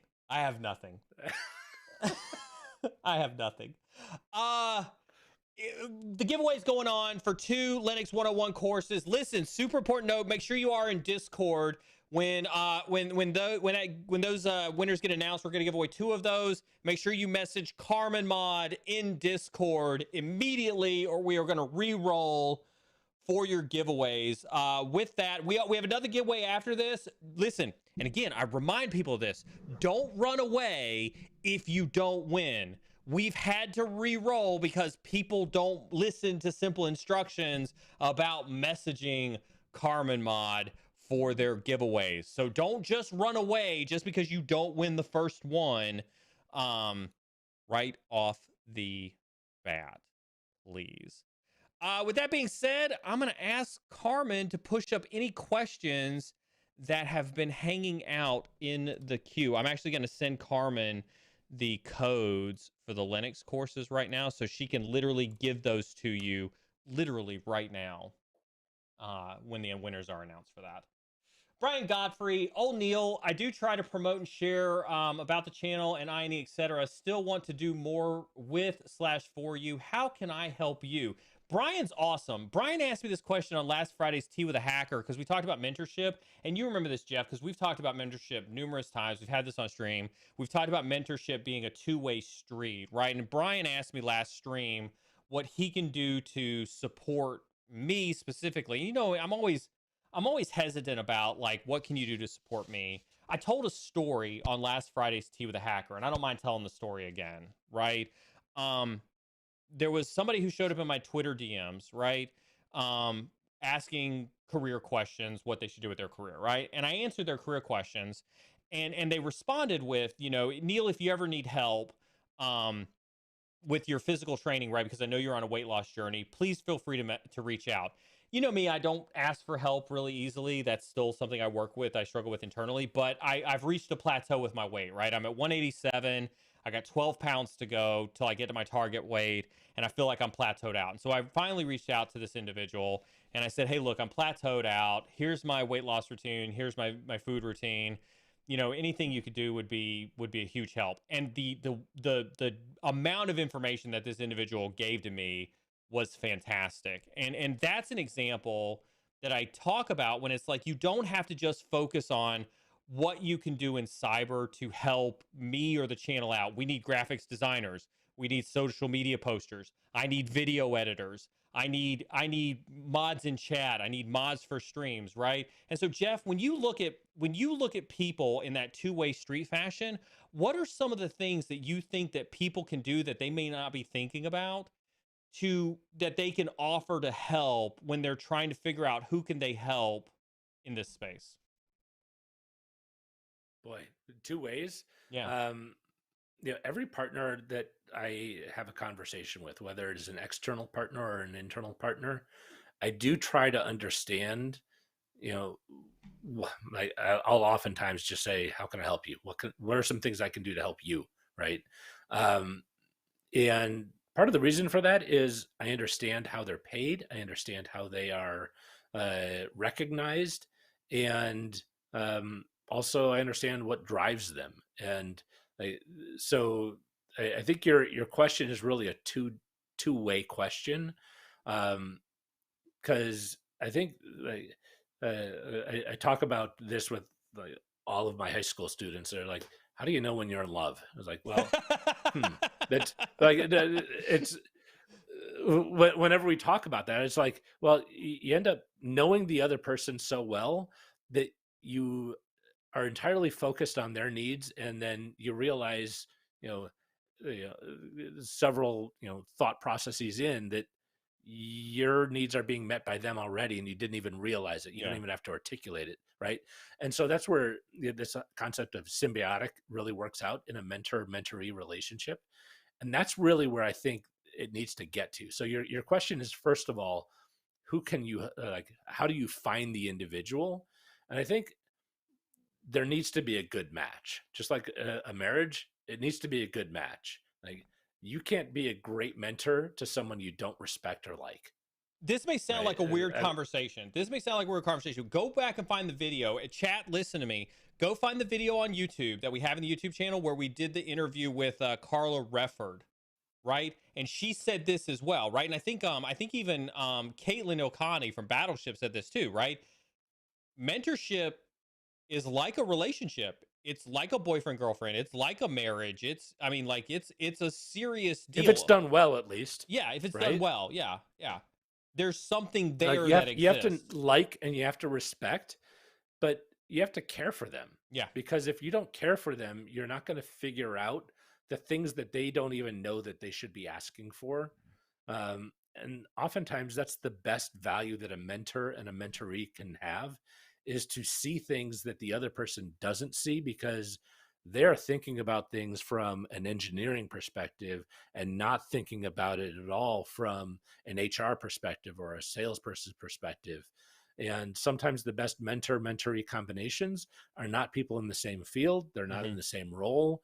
They're not people that have anything to do with the same role, but they're people who ask better questions. Yeah. They're people that have a totally different perspective and purview. And so I love this question, Brian, because the reality is it starts with how can I help you? What you said there at the end, that is the most important question for a mentor to ask, and the most important question for a mentoree to ask in order to help that relationship along. Absolutely. So your question is so multifaceted. It's hard to give you a simple answer, but care is the probably, if I'm going to boil it down, if you can care for the person, you're going to be able to, be a good mentor and mentoree. Stephen Covey, actually, 7 Habits of Highly Effective People. That's a good book Talked too. about it's another good book. Yeah. That one's an old book, but it's still, very valuable. Incredibly. He was at a conference talking to married couples, and this guy came up afterwards. He said, "Hey, I don't love my wife anymore. What do you recommend?" And he said, "Then love her." He's like, "No, I just told you I don't love her." He said, "Yeah, the solution is to love her." And it's like this whole idea of it's an action. Like if you want to truly help someone and be a mentor and a mentoree, care for them, but, love them enough to figure out in what both they directions. need In both in directions. both directions. Yep. And that's how to find a good mentor and a mentoree, because you're going to have 100 failures before you have a great one. Yeah. And then you'll have a lifelong mentor-mentoree relationship. So real quick, Truck to Hot and Jason Renfro, they were the 2 winners of the 2 Linux 101 courses. Congratulations. Thank you so much for being responsive to Carmen. She has your information. Hopefully you're getting the codes from her. Congratulations to you. Don't go away anyway. We've got another giveaway. We're going to do an INE premium sub. Maybe 2. I'll think about it. Maybe 2. We're going to do 1 or 2 INE premium subs here in a little bit. Depends on how nice Jeff is to me. You're the one that called me COVID fat, just for the record. Did I call? I didn't call you COVID fat. Come on now. It wasn't that bad. It wasn't. It wasn't that bad. I mean, you've It called was, me. it was said in love-ish. You've called me COVID fat before. You've called me. I don't COVID think I ever fat. have, because I was already COVID fat. BSEC says COVID husky. COVID husky. Apparently, there we go. We're not body shaming around here. It's COVID husky. Tom Pike says, so how was life working at a 3-letter agency? I have an interview with one tomorrow, and I'm not sure if it's something I want or not. I'd never go back and work for one again. Like, when my clearance expired, I couldn't run away fast enough. Sands offered to continue to carry my clearance, for me to continue to teach and teach exclusively at the agency.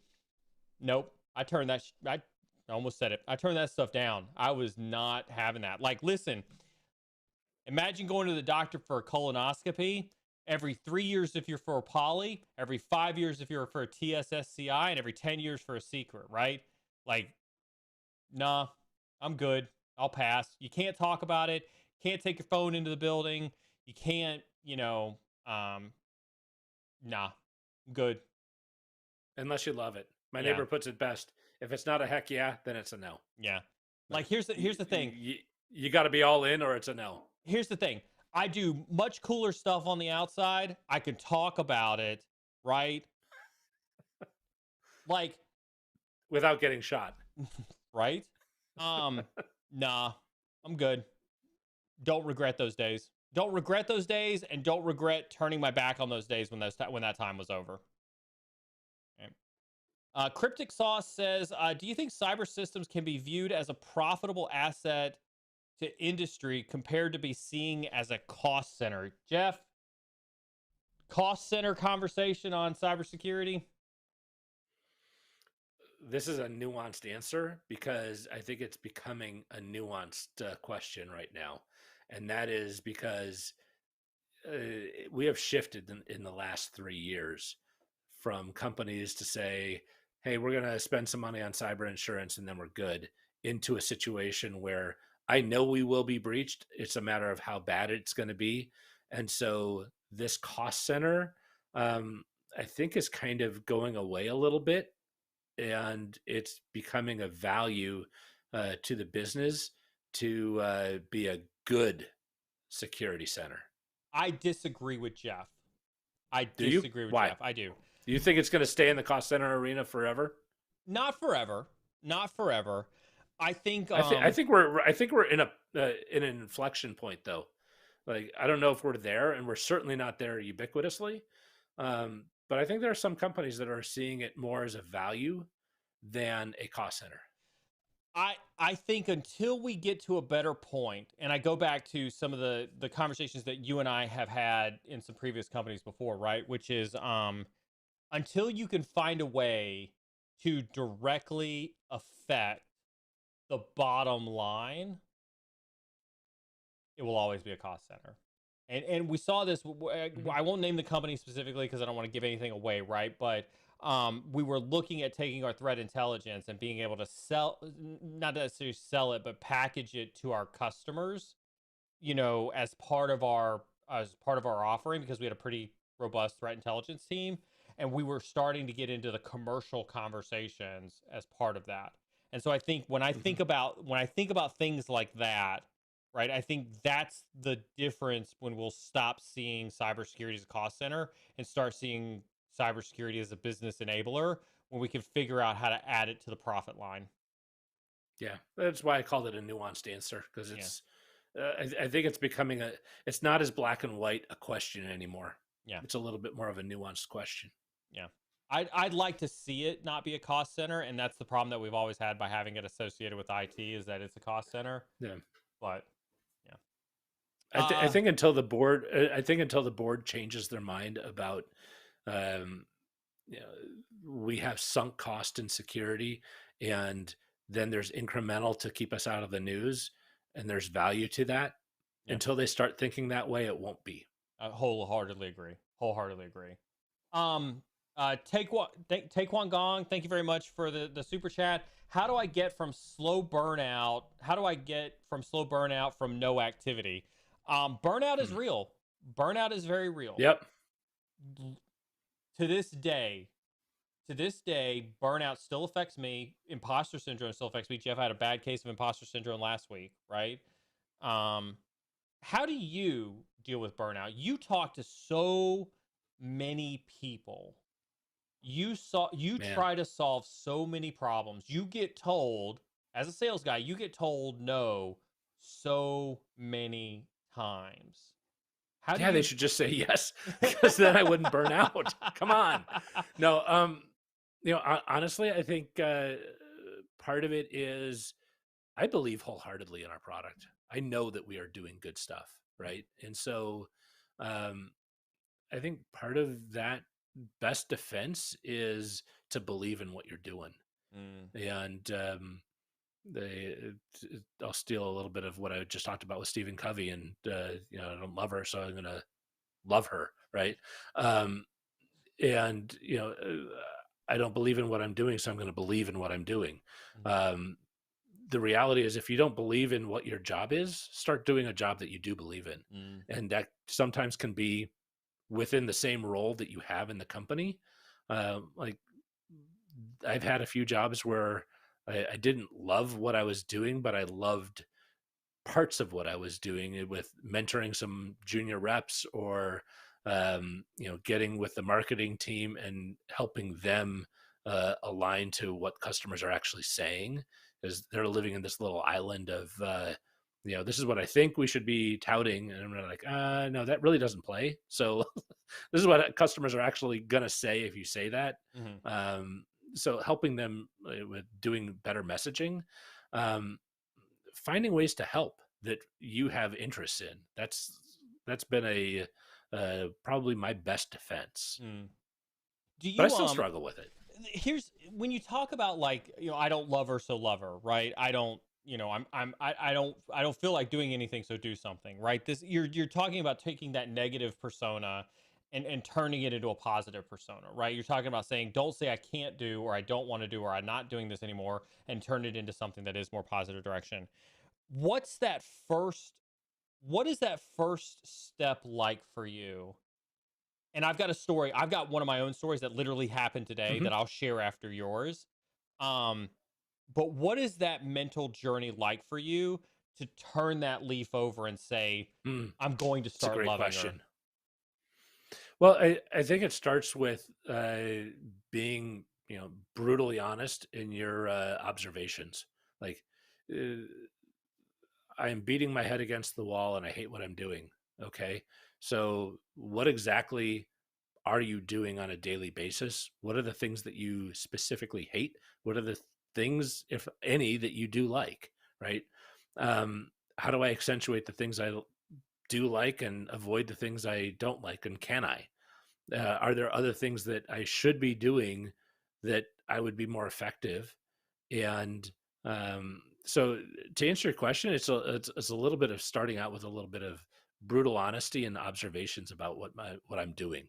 Mm, And like we've all been doing this long enough where we know that we have days, hours, weeks, whatever, where we are just like checked out.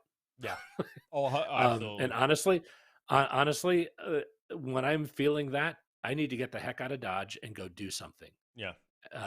I do a lot of woodworking, I play guitar, and sometimes just like 5 minutes of guitar like gets my brain going. Sometimes I need to just leave the office and go play basketball or do Yeah. something Yeah. physical. Um, and so uh, the imposter syndrome, the mental health, the burnout, those are all real things that I think uh, more activity helps with. Yeah. But being brutally honest about where you're at and then coming up with a couple of things that you could be doing better and enjoy more. And I think if you start serving other people in some way, shape, or form, it turns it all around on its head. Like, serving people immediately gets you to stop thinking about yourself and your misery and starts getting you to think about other people, their needs. And shockingly, you realize that your life doesn't suck as much as you think it does. No, that's a very valid point. I'm gonna go ahead and ask Sec IT guy to run the giveaway for the INE premium sub. We're gonna give away two Sec IT guys, so we're gonna get two winners from this one, Sec IT guy. We're gonna give away two INE premium subs, one for INE and one for Pen Tester Academy. For that, and I want to thank everybody for their participation. Don't go anywhere until we've announced the winners, until we've got confirmation, and don't go anywhere even after that, because I've got some special announcements that I want to share with everybody towards the end of the stream. So don't go anywhere. I want to talk about what you just said there, right? And I want to share with you my own experience. And this just happened literally today, and it's been happening for the last, we're in Wednesday, right? So week and a half. 2 weeks ago, VSec and I did a healthy hackers competition, right? Where we were using our Apple Watches like you and I used to do. I stuffed his tail, every day of the week. So I'm not, we're not going to get into that. We don't need to talk about that at all. Um, I but saw your activity for the last week and a half. You did not stuff his tail. the last Just week, I'm just saying. yeah. Anyway, mute. Do I need to maybe I'll continue with your story, Stop, Neil? I'm gonna stop, go stop. do a little bit of checking. Anyway, this last week after the competition ended last Sunday. I didn't do anything last week. And then last weekend we had rain down here, so I didn't go play golf last weekend. And I don't think people realize, Jeff, how doing nothing perpetuates this activity of continuing to do nothing. It's like a Mhm. snowball effect. When you're like, oh, I'm too tired to go work out. I'm too tired to go play golf. Oh, it's raining. I don't want to play golf. Right? When that Does anyone happens, want to play golf when it's raining? That's but like misery. but I'm just saying, like, you don't go to the range, you don't go to the Hmm. simulator, right? You don't go chip in the garage, right? You're just kind of like, meh, whatever. I'll just kind of like, it's one day. What's it gonna hurt, right? I'm just not gonna work out one day. Today, when I went to go run, which is the first time I had ran in a week and a half, my body reminded me It was not your friend. it was not my friend. When I went to go play golf, when I went to the simulator on Tuesday, my body reminded me what it was like to not go do that practice. And so I think that consistency, I think that pushing through, I think that that perseverance, when you talk about this burnout, when you talk about this no activity, I think it's that ability to move past that. Once you solve that problem, I think that helps with your burnout. I think that helps with you moving past it and whatnot. Because stopping, what's the old physics adage? You're a physics major, right? An object in motion stays in motion, an object at rest stays in rest. Once you stop doing something, that's it. It's over. Mm-hmm. It's over. Yeah. Waiting for Carmen to push the next question. There we go. Frederick says, how does a person in a more junior role gain the attention of leadership without rubbing their direct managers the wrong way? Show value to your managers. Show value to your You'll manager. get noticed. Help your, like to Jeff's point, help your manager appear like a rock star. Mm-hmm. Like if you want to get the attention of leadership, help your manager, help your direct supervisor look like a freaking rock star. And when you do have the opportunity to talk to your manager's boss or their boss, just mentioning, hey, I've been noodling this with my manager. We've been looking at issues. This is what we've kind of observed. Here's the what we've been thinking about. I think it could have a really good impact. You bring them into that conversation as part of the solution. They will let you talk to their manager all day long, every day from then on, because you made them look good. Yeah. Yeah. And one of the things that I've always encouraged, anybody who's ever worked for me to do, Jeff, I don't know how you feel about it as well, right? But like, anybody who's like, I want to go talk to your boss, Neil, I'm like, cool, go set it up, have fun, right? Just be transparent about it, right? You sit down in your one-on-one with your boss and be like, hey, I'd really like to have a one-on-one with your boss, right? Right. I think that you absolutely should be doing that. Like that should be in your one-on-one conversation. As a matter of fact, homework assignment for everybody. Next one-on-one you have with your boss, tell your boss that you want to do one-on-ones with their boss. If your boss tells you, Jeff, I don't know how you feel about this. If your boss tells you you have no business talking to your boss's boss, you're in a toxic work relationship. I don't know if I would go that far. Okay. You know me. I like to push the extreme and see how it goes. No, I think there are sometimes there are reasons for that though. I think you saying that without the foundational building blocks of why, like what, if you haven't thought through what advantage that's going to provide you and what advantage that's going to provide your manager and what advantage that's going to provide their manager, you're not ready to do that. You should think about that and then say, these are the reasons why. You should be able to answer why. Okay. I'll give you that one. That would be my pushback on that. I'll give you that one. I'll give you that one. That's a fair point. And if they're valid reasons and then they say no, then yeah, I think you might be in a toxic business situation. Might be in a toxic relationship. Yeah, I mean, look, like at a minimum, right? You should be striving. Would you agree that you should be striving to have one-on-ones with your boss's boss? If you can find the value, if you can provide the value, it's at least a career goal that you should strive towards. Honestly, it's a great exercise just to be thinking, what advantage could my boss's boss have in talking with me? It's a great mental exercise to go through. Yeah, wholeheartedly agree. Which, by the way, will get you out of that mundane, my life sucks, I hate my job, and I am not doing anything mental state. Which, honestly, we've all been there. Yeah. But if you, like, I've had these situations where you get brought into a bigger strategy conversation with your executive leadership, and it totally gets you out of that frame of mind of, I do this, time to make the donuts, Yeah.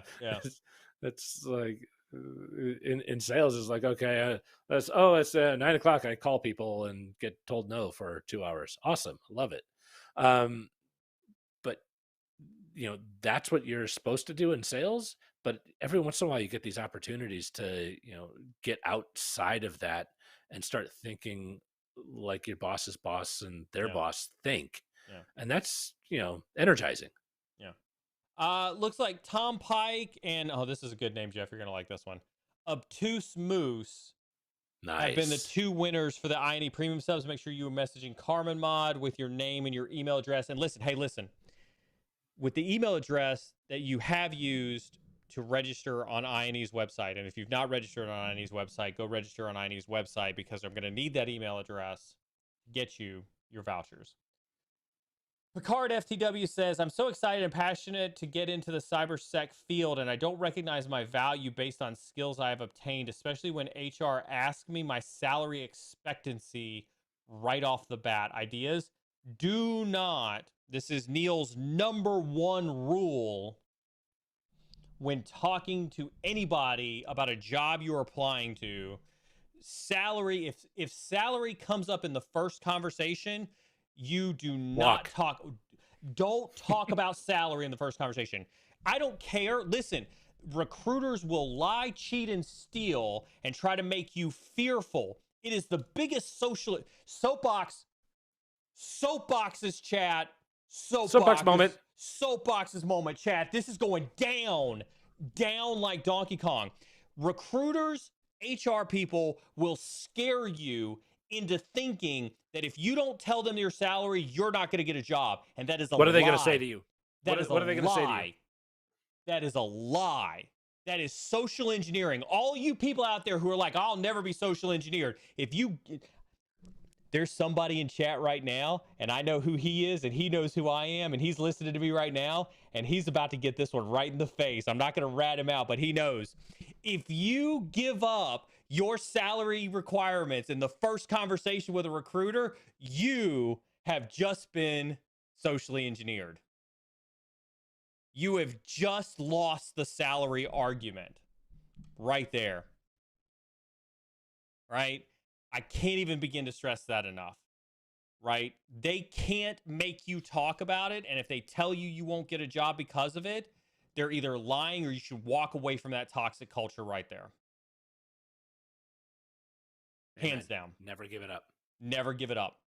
You don't have a salary conversation until you are ready to get a job offer, which means you've gone through like 900 interviews, right? You're talking to HR, and HR's like, everybody loves you. Welcome to car negotiation right here. Now you get to talk about a salary. That's when you do it. Yep. And your question back to the recruiter, if they say, well, it's our requirement, so are you ready to give me a job offer? Because that's the only time I will be talking salary. Once we get through this conversation and you're like, if at the end of this conversation, I'm not happy with you or you're not happy with me, cool. We don't have to revisit this. If we both love each other and we want to do this, then we will have that very serious conversation. But it's inappropriate to have that conversation now. You want to be hired, right? You want to be hired based on your skills. And I don't care what any recruiter says. I don't care what any hiring manager says. And I will put this into a video so that you can put it on repeat. If you tell them that you want $50 an hour and their salary range was $150 to $200 an hour, they will try to get you for $50 an hour. And you will never, ever make that up. You'll never make it up. Actually, this is your next viral video, Neil. Yeah. I'm going to do honestly, I think you need to put this one out. Yeah. Of HR and recruiters need to stop asking this question. It is inappropriate. And this is how the world needs to respond so that we can collectively stop that practice. Absolutely. It needs to stop. It does need to stop. Wholeheartedly agree. If you want me, pay me. Yep. Let's go through. Let's figure out if I'm qualified for the job first. Let's find out if I want to be in your organization. Let's find out if your organization wants to be with me, and then we can talk about. Then we can. And then the salary will be based on the value that I can bring this organization, because it will be higher than any salary that we negotiate. Absolutely. Taekwon Gong says, "Who are the better hackers? Those from MIT or self-taught?" That's not how you. That's not the definition of a better hacker, right? No. Neither. Neither. That's It's someone like, who's creative. yeah. It is someone who is, able to think, problem solver, someone who can communicate. And, the easiest way to hack is to get someone to tell you their password. Honestly. That's what people are doing. That's what threat actors are doing now, right? It doesn't hold on. Cybercrime is a multi-billion-dollar organization. Yeah. By the way, DirecTV is not calling me to say I can get 50% off my bill. That is not DirecTV calling me. Yeah. Right? Right. Cyber criminals, the cybercrime is more profitable than the drug trade, Jeff. Do you think that those hackers went to MIT?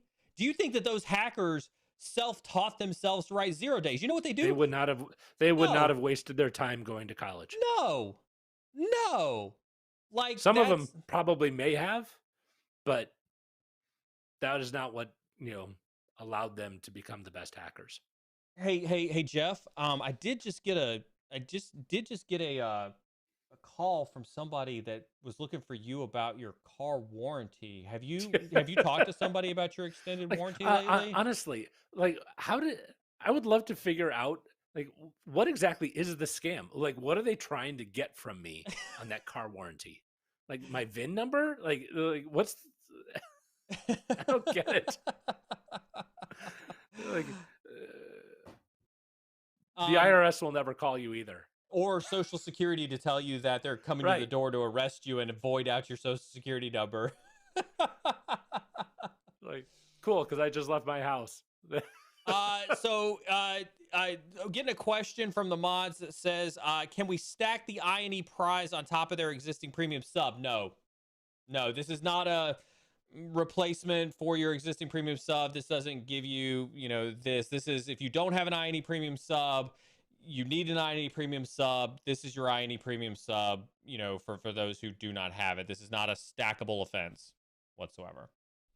Nick Barker, glad to see you again. How valuable is experience as a sysadmin or equivalent prior to starting your career in cybersecurity? I think it's valuable. I mean, do I think it's critical? Again, I'm so going to go on this soapbox of good, better, best, right? Is it good? Yeah, sure. Is it required? No, absolutely not.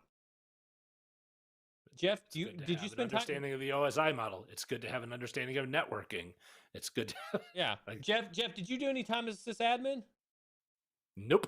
Do you have a career in cybersecurity? I do. Boom. There you go. Boom. My physics degree has helped me not at all in my career. Although I'm really good at math, that's helpful. When I do need a math problem, I do call you up for that. Yeah, no, you do. How do I land my first job? Really, any job related? I got my A+. Go watch the video I just dropped on YouTube. You want to land your first job? Go watch what 6,000 other people in the last 3 days have realized. Go watch that video, and that's how you land your first job. That's it, period, dot. Watch the video I just dropped on YouTube. That's how you land your first job. Easy peasy. Lemon squeezy. There you go. I like. Get super targeted. Don't do a shotgun approach. So it looks like both of the winners have I&E premium subs already. Congratulations. We're going to re-roll for 2 more winners. This is why I tell you all don't leave chat, because you never know when things like this happen. So we're going to re-roll for 2 more winners on the I&E premium subs. Congratulations. You need a drum roll?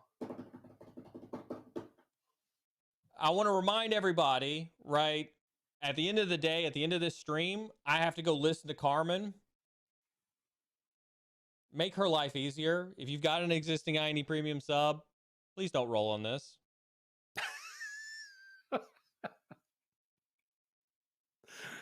Or we have no winners. or I'm going to be forced to give this premium sub to like Amoeba. And if you have seen his intern performance, nice. You don't have to be mean to everyone, Neil. I'm not. Although they might not recognize you. Oh my God.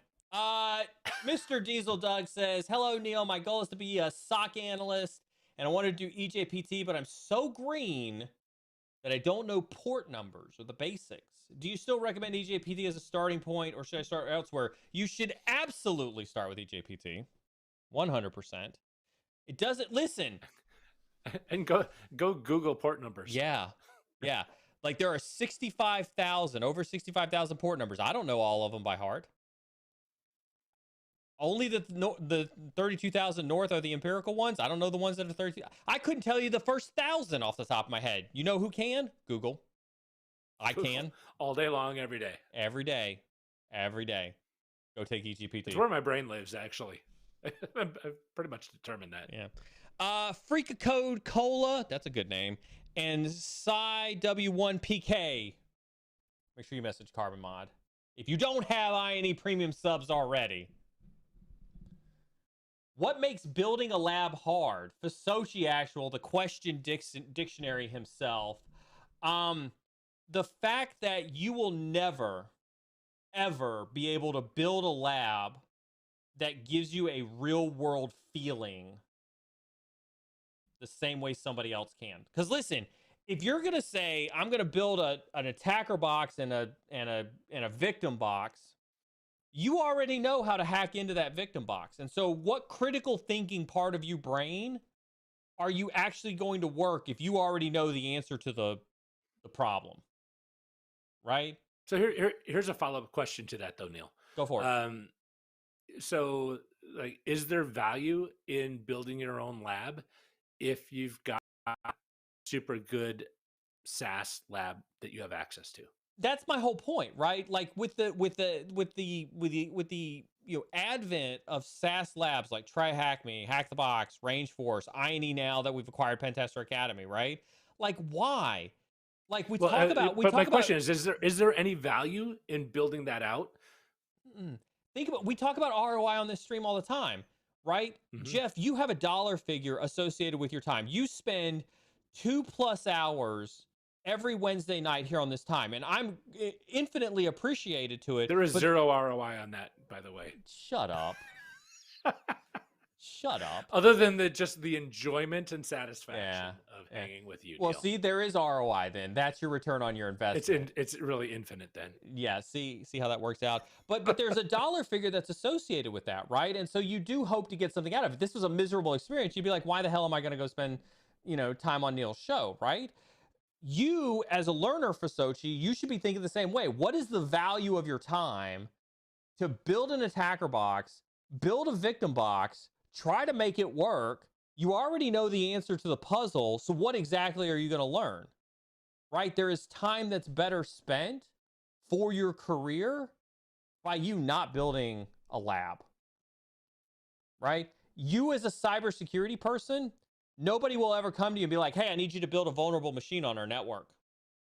IT's Sweet. I've got lots of experience doing it. IT's got you covered. Don't worry. IT puts vulnerable machines on the network all the time. They've done thousands of them. And they're building new ones for you every day. They're not going to ask you to do it because they've got it down to a science. We can have you try to think about it, or we'll just tell you what, we'll just do it for you.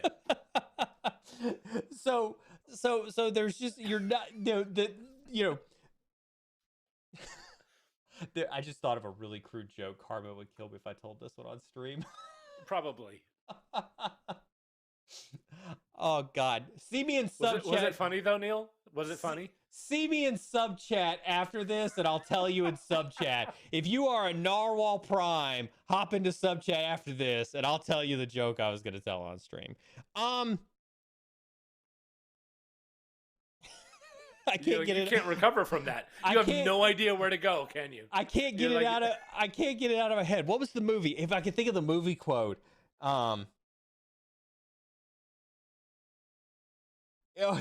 I've never understood baseball. It's like blah without the payoff. If anybody knows the movie quote, there you go.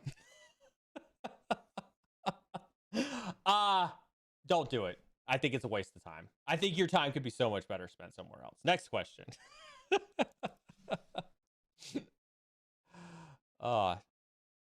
pretty good. I really am not going to recover from that one. What's the hardest? So Jeff, we're sitting in sub chat last night, and I'm like, the company we're acquiring starts with a P. One of our lovely. Someone said Procter and Gamble. Man, I.N.E's done better than I thought. Somebody in sub chat was literally like Procter and Gamble. Okay, I'll bite. Yep, absolutely. And so our lovely community in sub chat last night decides to take that to, as BK would say, the twatters, and decides to post up, "Congratulations, I&E, on your acquisition of Procter & Gamble," and tags Procter & Gamble. And then as if it couldn't get any more anecdotal, these people in sub chat last night start tagging Jim Cramer, Kevin O'Leary, Maria Barta, whatever her name is, from Fox News, Wall Street Journal, New York Times, start tweet adding them. And now we've got people in Reddit on Wall Street Bets trying to buy shorts and calls on P&G. You're going to have a call from the SEC soon.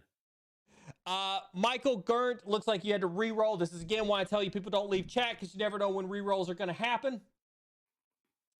Michael Gurnt, if you're in chat, please message Carmen Mod with your email address for your I&E premium sub. So the hardest part of the P&G acquisition, coming up with the $100 billion it'd probably take me to buy P&G.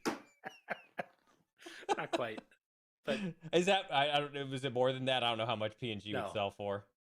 What's what's P&G's current market cap? Oh, I've got it. I would have to say it's half of that. I don't know. Market cap. P&G's market cap is it north of 100 billion? I can't imagine it is. 300. Their market cap is 342 billion. Really?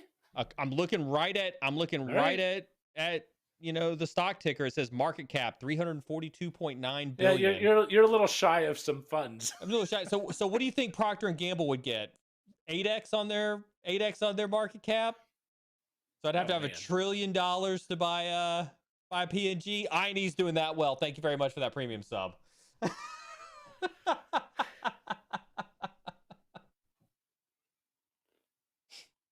Haven't made it there yet, folks. Haven't made it there yet. We'll see what the next company has involved. I clearly do not invest in P&G.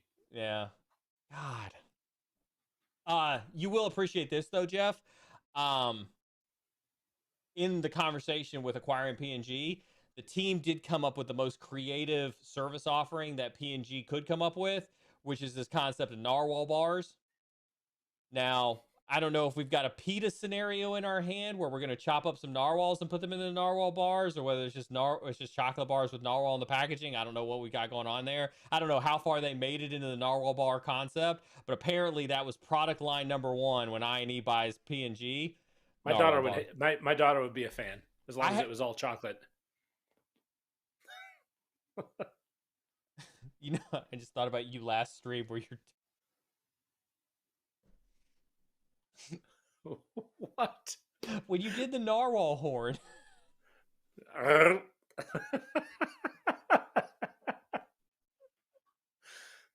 can't even with you. I can't even it was with like you. 8 feet long. How do you they're awesome.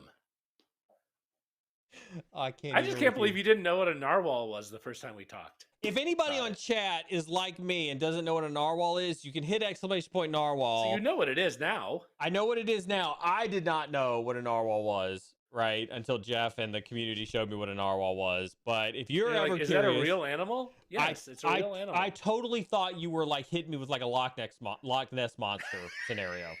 Like, watch the video. Chat, I'm kidding you not. Go watch the narwhal By the way, video. That would have been an awesome practical joke on you. Just to come up with some random, no, unicorns are real, Neil. That's my favorite animal. I did. The look on my face was literally like, am I getting trolled right now? Am I getting trolled? I have no idea. That's it's even better to like have you think I'm trolling you when I'm actually not. That's like even more satisfying. Do you remember Keith? You remember Keith? He Oh would be yeah. like, he would troll all the time, right? Oh, with a total straight face too. Oh yeah, with a straight face. Unashamedly. Oh yeah. You can't tell if he's lying to your face or totally joking, and he won't break a smile for like 27 minutes. Absolutely.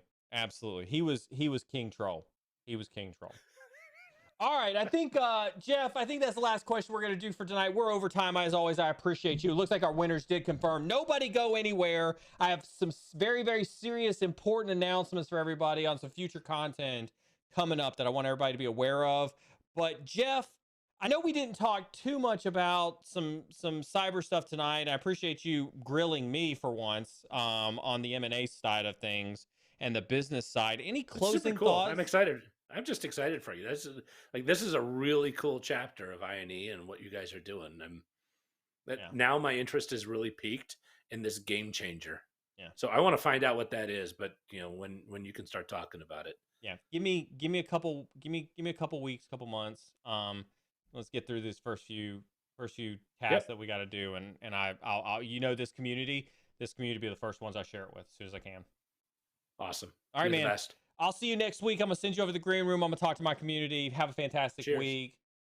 I appreciate every single one of you. Listen, couple of quick programming notes for everybody, and this is critically important for you to listen to from a programming notes perspective. Friday, we're gonna do Tea with a Hacker. Now, I'm still waiting for confirmation. One of two things is going to happen. I'm either going to have Vivek on stream on Friday morning for Tea with a Hacker, or we're going to be doing an I&E live with Vivek. And so I'm going to be interviewing Vivek, and we're going to be talking about the acquisition. We're going to be able to get more in depth. I think Scott's going to be there from a CMO perspective. On the acquisition thing, Jeff and I did not have this planned. Jeff is not a paid spokesperson of I&E whatsoever. Jeff has just known me for well over 5 years. And so that was not intended to be a I&E sales pitch whatsoever. And so I do truly appreciate Jeff, asking me those questions. Hopefully you got some benefit out of it. I love talking about my learnings. This was a new experience for me in doing this endeavor. And so I hope you all got some benefits out of that. I want everybody to make sure you head over to the live section of YouTube. You'll see that we've posted forward several live streams, not just Tea with a Hacker and not just Old Guy Wednesday. There's a Monday stream that's on there that is brand new. So you've probably seen up on the community side, I put up a poll asking for content suggestions. That poll is still active, and I encourage anybody who wants to go participate in that poll to go participate in that poll. But I specifically asked for feedback from the community on content that we can do. And you'll start to see that on Monday, after the resume review next week, we've put in a special stream to start to address those content needs, specifically around Blue Team, right? Specifically around Blue Team content. We're also going to start weaving in some Red Team content. We're also going to start weaving in some other content as well. So the schedule's starting to shape up where Monday's going to be very, very career focused / technical stream. Wednesdays are going to be interview days. Fridays are going to be AMAs in the morning. That's kind of how the new flow is starting to work out. Okay. Want to continue to get your feedback. Your feedback is critically important to us. And so please continue to provide your feedback to the team, either in the content suggestions part of Discord, via direct message, or anything else like that. News point number 2. If anybody's paid attention to my Twitter account, you'll start to see a button underneath my profile on my Twitter account where I'm asking for subscribers. I'm toying with the idea of a newsletter.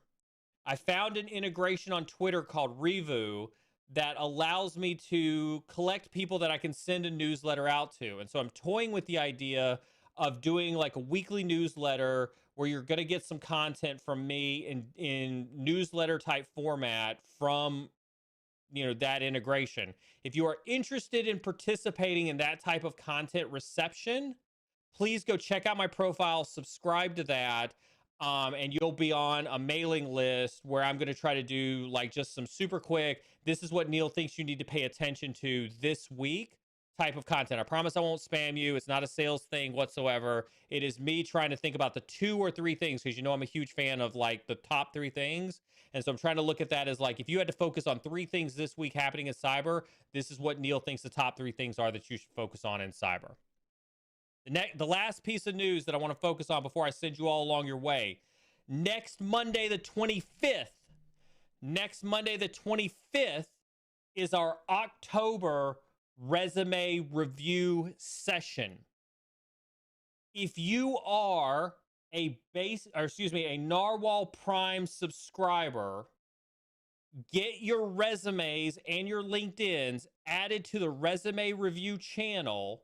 And we're literally going to start at the top of that channel, and we're going to go down, and we're trying to crush through as many of those resumes and as many of those LinkedIns as possible next Monday. So next Monday will be our monthly resume review channel.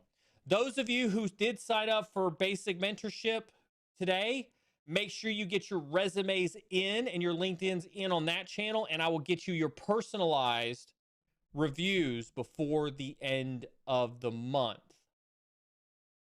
As always, thank you so very much to everybody who tunes into this stream. I do truly appreciate everybody else. I do appreciate everybody that joined in and gave up their time on a Wednesday night to hang out with us. You can catch me in sub chat. That is a benefit that I don't think people are taking enough advantage of.